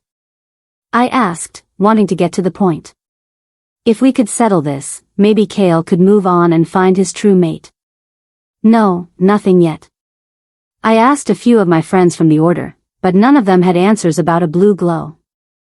Honestly, Seraphina, your kind has never been paired with a werewolf mate before. And the full-blood witches usually don't choose mates like you. She shrugged a little. Sorry. It's fine, I said. I didn't really know what else to say. It felt like there wasn't any way to fix this strange situation. Seraphina, everything has a first time. Maybe your moon goddess finally decided to bless you with a mate. Your kind has spent too many years alone, she said, biting into her sausage. My kind is a mistake, I said, and the words tasted like something sour in my mouth. She let out a breath. I'm not telling you to accept this bond right away, Seraphina. Just give yourself a little room to believe it's possible. I've watched you long for something like this for ages. Try to learn who he is. If you're really dying, don't shut the door before you feel what it's like to be truly loved. Please, Leora added softly. But if this all ends badly, he might be the one to suffer, I replied. He looks like he's already hurting, Seraphina, Seline said quietly, finishing the last of her food but staying at the table. I'll think about it, I said. Leora smiled so big after I said that, and then she returned to eating. What about you, Seline? You're older than me, how come you've never picked a mate? I asked, suddenly curious. She gave me a sideways look. No wizards caught my interest, she admitted. What about a human? You've lived in this town longer than I thought you would. I had always wondered about that. Seline was secretive, but if I was really dying, she could at least give me this answer. It wouldn't cost her anything. She froze like a statue. So there was someone. There was a human. But how could that even be? How old is he? Seraphina, she said slowly. He's 32. I met him when he was 20. He came to visit his parents. I was planning to leave back then, but I couldn't. I feel something pulling me toward him. He keeps my magic steady, and I can't explain it. I'm still trying to figure it out. I guess I'm the first to, she added. Does he know anything about who you are? We've met a few times. But every time, I wipe his memory. He has his own life. We live in different worlds. So you're just waiting for him to grow old and die? I asked bluntly, and both Seline and Leora gasped.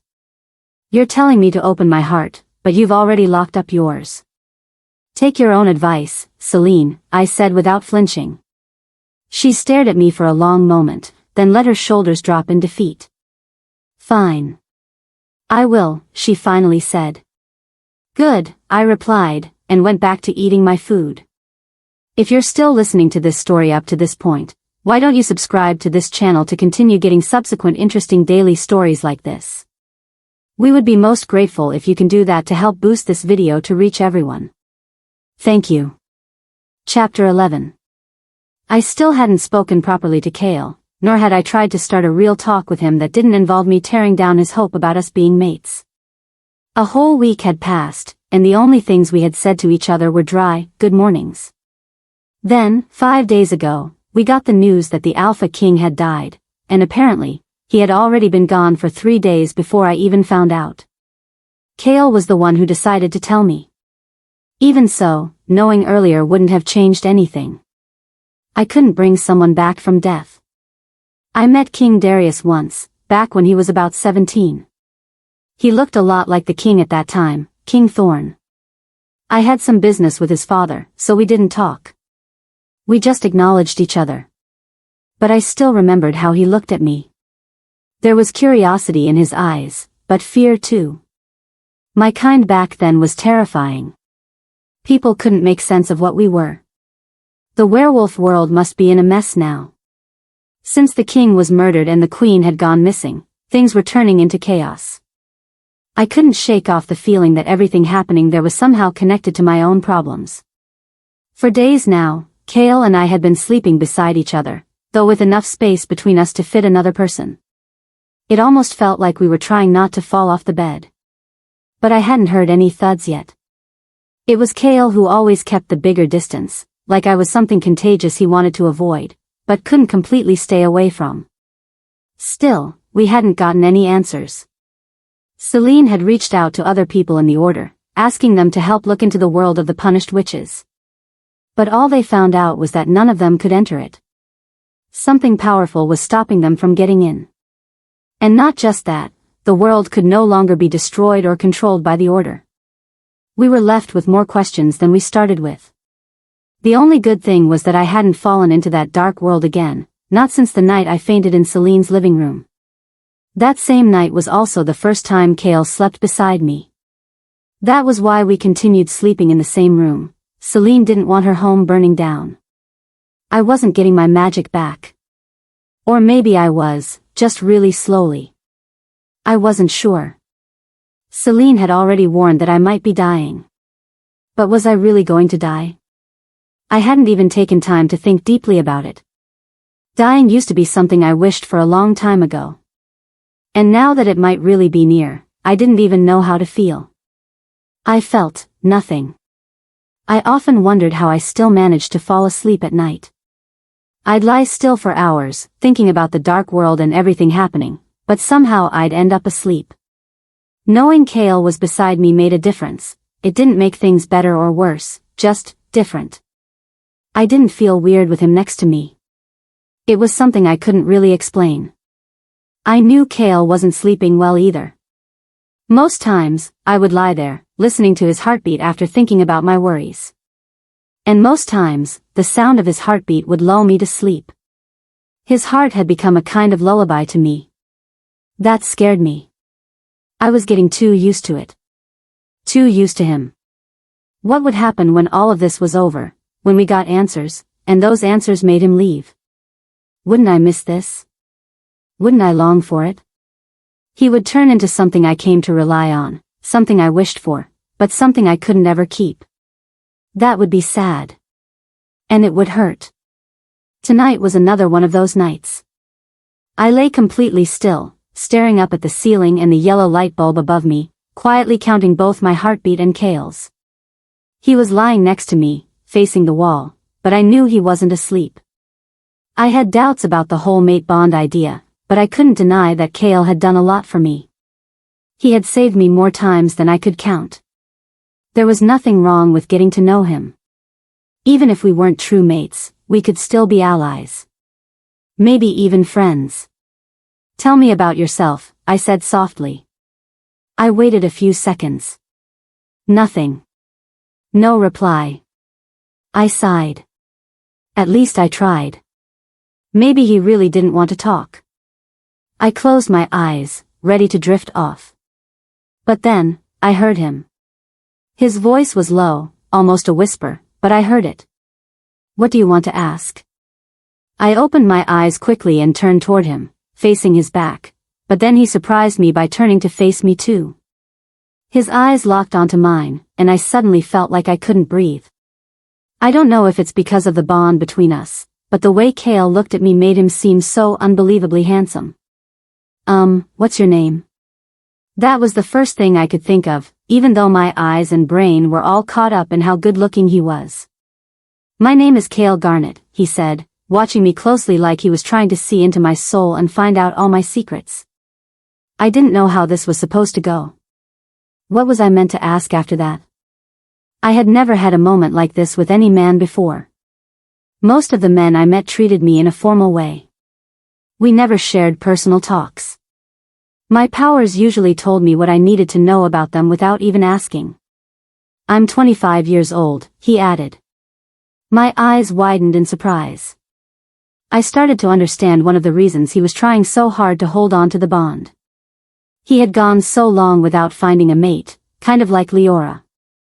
The only difference was that Leora hadn't been around many male werewolves, so she hadn't met hers yet. I could also tell what he was doing. He was trying to help me by giving me something to work with. What about you? He asked. I'm Seraphina. I don't have a last name. I never knew my father, I said fast, like I wanted to get it over with because it hurt too much to say. His face dropped a little, and I could tell he felt sorry for me, but I didn't want him to. My mother hated my father for what he had done to her, and so do I. There was nothing to feel bad about. Don't pity me, Kale. My father was a terrible person. I'm glad I don't carry his name. Kale let out a deep breath. Why are you trying to get to know me? He suddenly asked. His question caught me off guard. I didn't even know what to say at first. I heard what you and Seline were saying at the dining table the other day. I was sitting on the porch. Oh. You don't have to do this if you're not really into it, he added. It felt like I was holding in all my breath as I stared at him. Then I sat up on the bed and let out a long sigh. You've helped me so much. I think it's fair to at least know who you are, even if I'm still not sure about this bond. Getting to know me might hurt me, he said softly. I still heard him, even though he wasn't looking at me. He was looking straight at the wall. It made me wonder what thoughts were going through his mind. This whole thing was new for both of us. Just a week ago, we were always arguing and snapping at each other, and now we were trying to actually talk like normal people. But I couldn't blame him. I had been the one pouring more fire into the fire. You don't have to do this just for me. If you don't want me around, that's okay. But I'm not doing this only because of what Seline said, or because Leora begged. I paused for a breath. Thank you for everything you've done so far. I mean it. Would it be such a bad thing if I were your mate? He asked me, and it felt like all the air in my lungs disappeared. I blinked. This was one of those moments when I missed having my powers. I was dying to know what he was really thinking, but I knew it would be wrong. Kale wasn't just another person I was working with. We were more connected now. It would be invading his privacy. No, I said plainly. We don't have to be together right now, he said. But I want to know you. Even if this doesn't turn out the way I hope, I want to at least be your friend. And you can count on me too. He let out a quiet sigh after saying that. I looked at him but didn't say anything right away. Kale really seemed like a kind guy. But what he was asking for was hard for me. I already felt something between us. I saw him as a man, even if I didn't accept him as mine. If I let this grow deeper and it ended badly, could I go back to living normally again? All those thoughts spun through my mind, but I didn't say any of them. The only words that came out of my mouth were, sure, friends. If you're still listening to this story up to this point, why don't you subscribe to this channel to continue getting subsequent interesting daily stories like this? We would be most grateful if you can do that to help boost this video to reach everyone. Thank you. Chapter 12. I saw a little boy running across an open field with a kite in his hand. He laughed loudly as he got close to a woman who was sitting with a younger girl, maybe a few years older than the boy. "Mama! Look at my kite fly," he shouted, jumping with joy. His mom laughed. It was a sweet moment. "Kale, you're running too much. You'll fall down," she warned gently. I stared in shock. That little boy was Kale. I looked closely at his face and saw the familiar features. It was definitely him.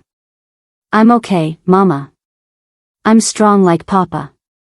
Arya, come play with me," he giggled and ran off again. The young girl stood up and chased him. "Wait, Kale." Then I woke up.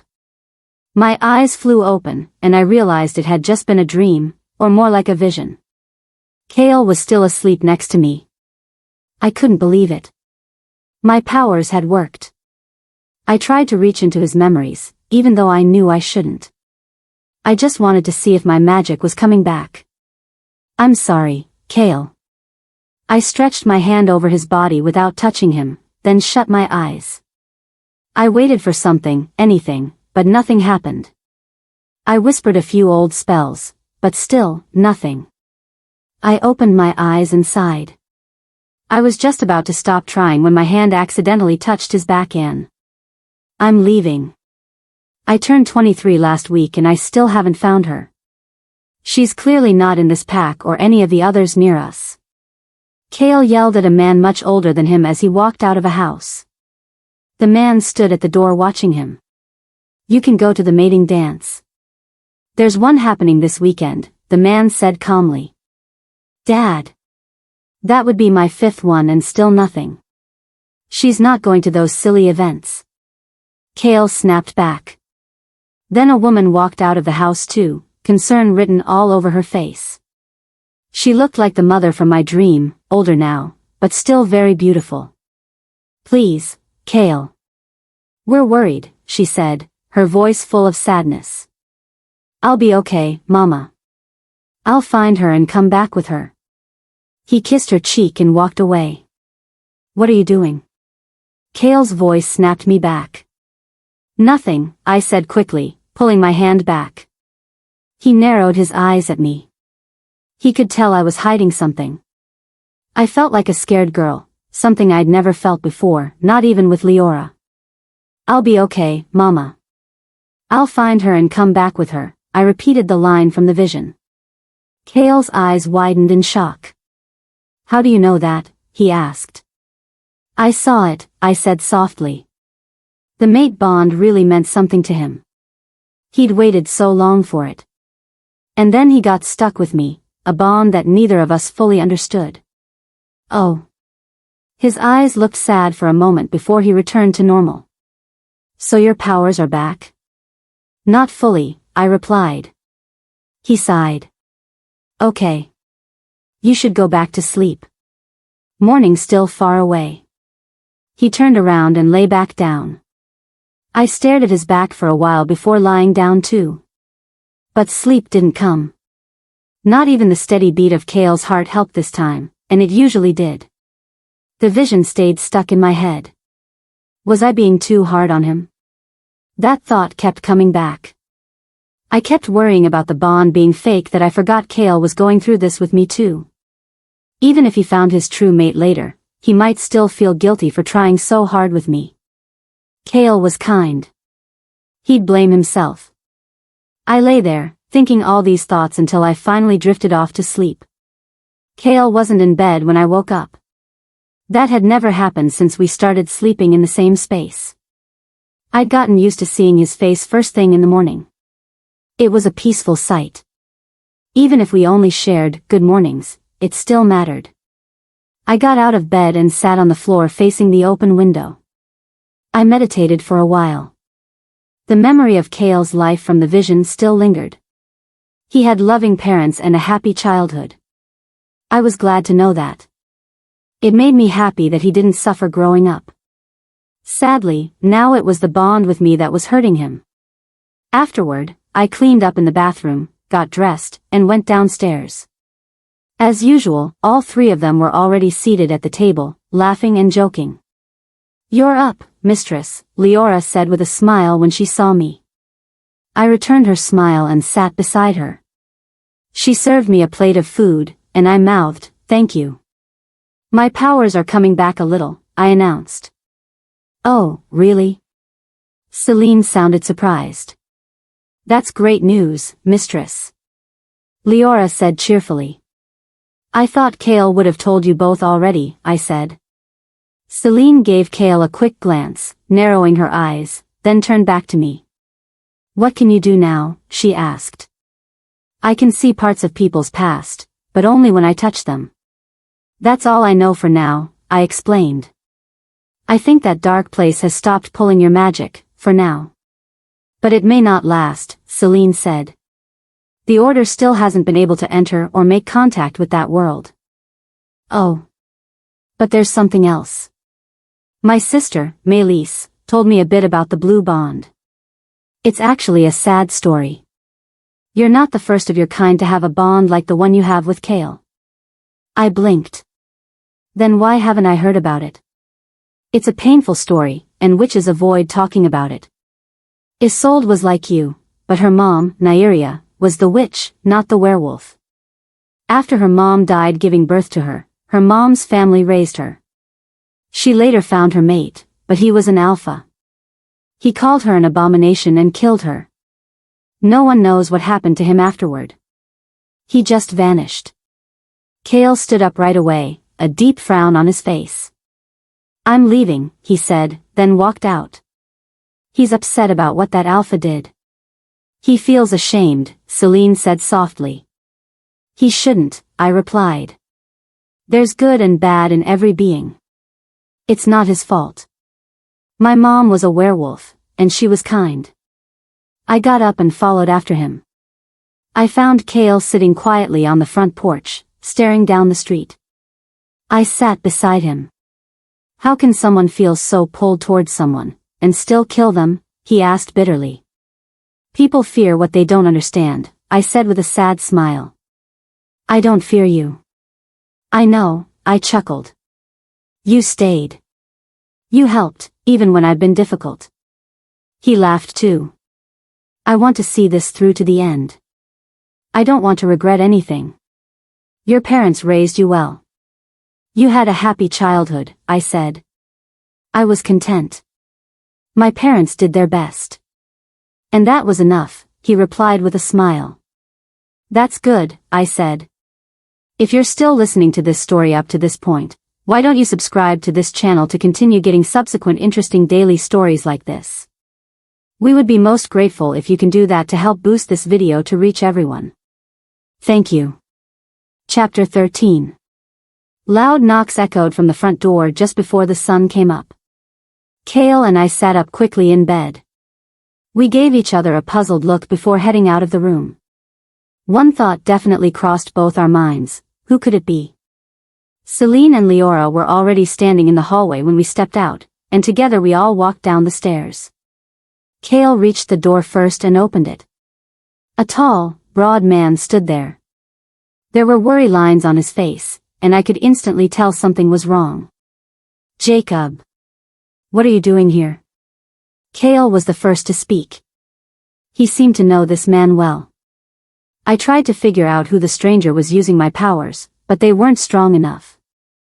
I'd need to touch him to get anything, but it turned out there'd be no need. "The Luna has been taken," the man declared, looking right at Kale. Kale belonged to the Blood Sun pack, Alpha Ronan's pack, so that meant it was Luna Louisiana who had been kidnapped. "What happened?" I asked, since Kale was frozen in place. "It was his Luna. They shared a pack bond, and if something bad happened to her, it would affect him too. It would be just like what happened to Luna Myra, a painful and sad tale." "Good morning, priestess," the man greeted me with a bow. "Sorry for coming this early. My Alpha and the Luna were attacked on their way back from the palace. It was the plagued wolves. There were more than 5 this time," he revealed. My eyes went wide with shock. Whoever was behind those creatures was now building an army. "We've been searching for 3 days, but we found nothing. We tried to reach you, but your campsite was destroyed.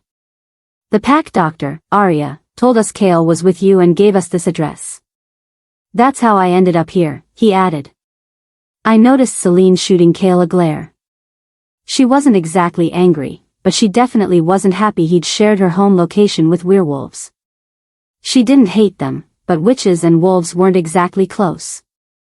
Most witches kept their distance, unless they had no choice. I'll come with you, I said. I wasn't strong enough to fight, but I hoped my magic would be enough to track her location. Seline pulled me aside. You're not seriously thinking of going, are you? You're not strong enough, she said firmly. Just because your powers sparked back a little doesn't mean you're ready. We still don't know what's really happening. If there's any fighting, you'll die. She gripped my arm tightly. I'm not going to fight. They just need help finding her. She frowned. Then tell them no. Say your powers are gone. I chuckled a little. I didn't know you still cared this much, Seline. I teased her. She rolled her eyes once before looking serious again. They might not have anyone else to turn to. The moon goddess favors this alpha. Even if I tried to turn my back, she'd push me to help, I told her honestly. She rolled her eyes again. You and your wolves. The moon goddess hasn't said a single word to you. She hasn't answered anything, and yet you still want to follow her will. I went quiet for a moment.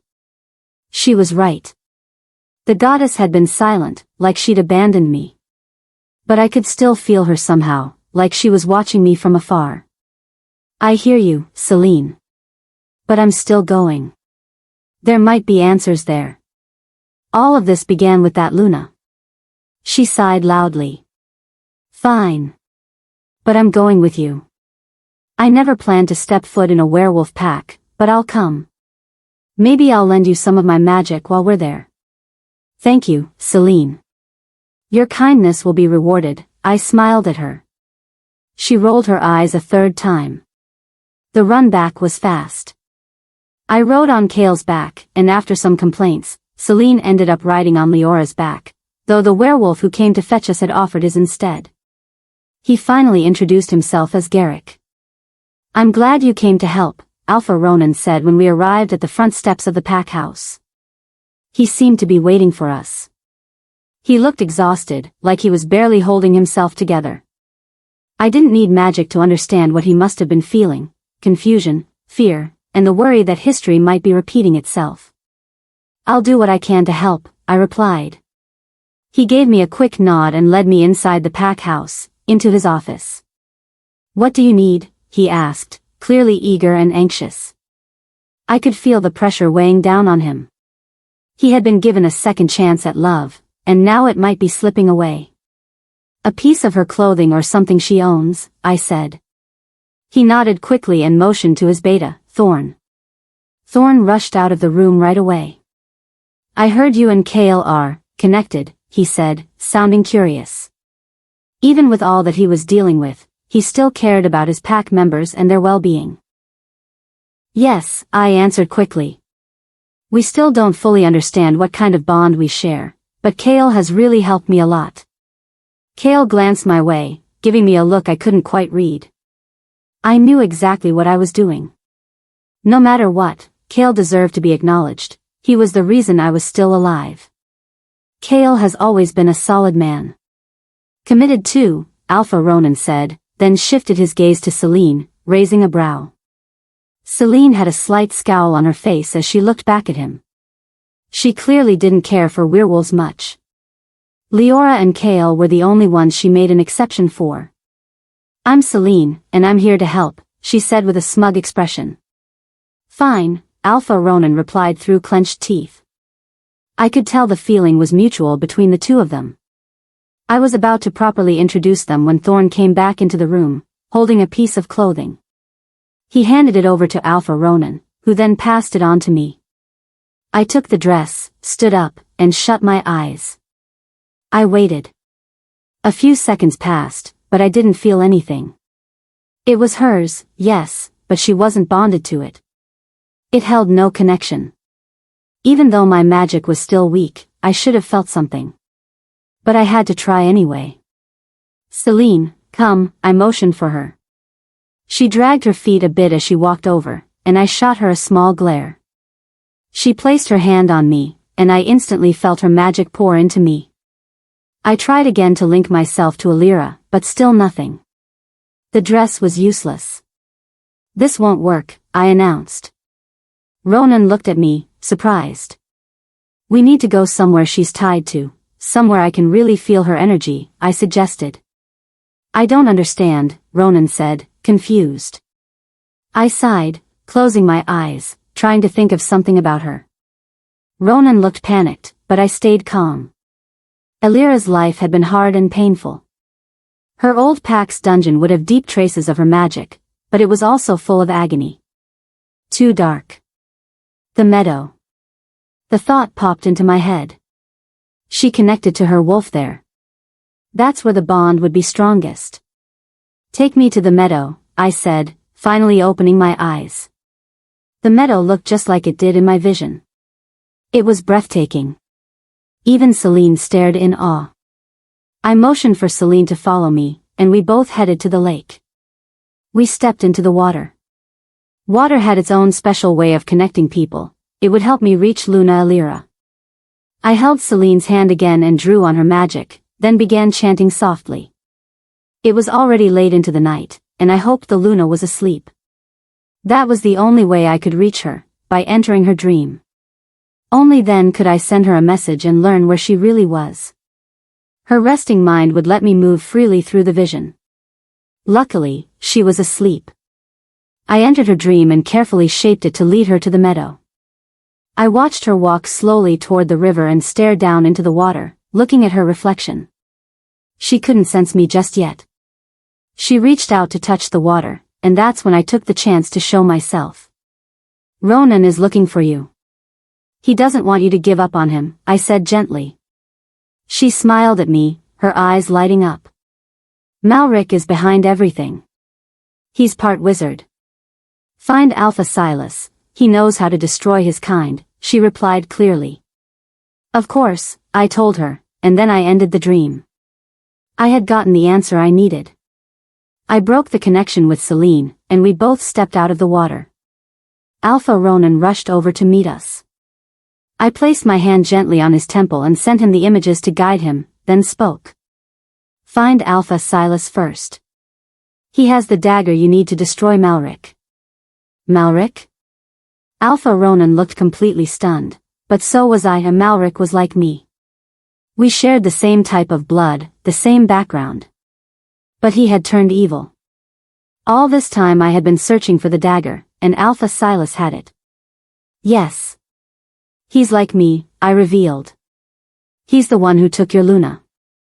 He's the one who made those plagued wolves. Seline stared at me, her eyes wide and full of shock. You should go now, I told Alpha Ronan.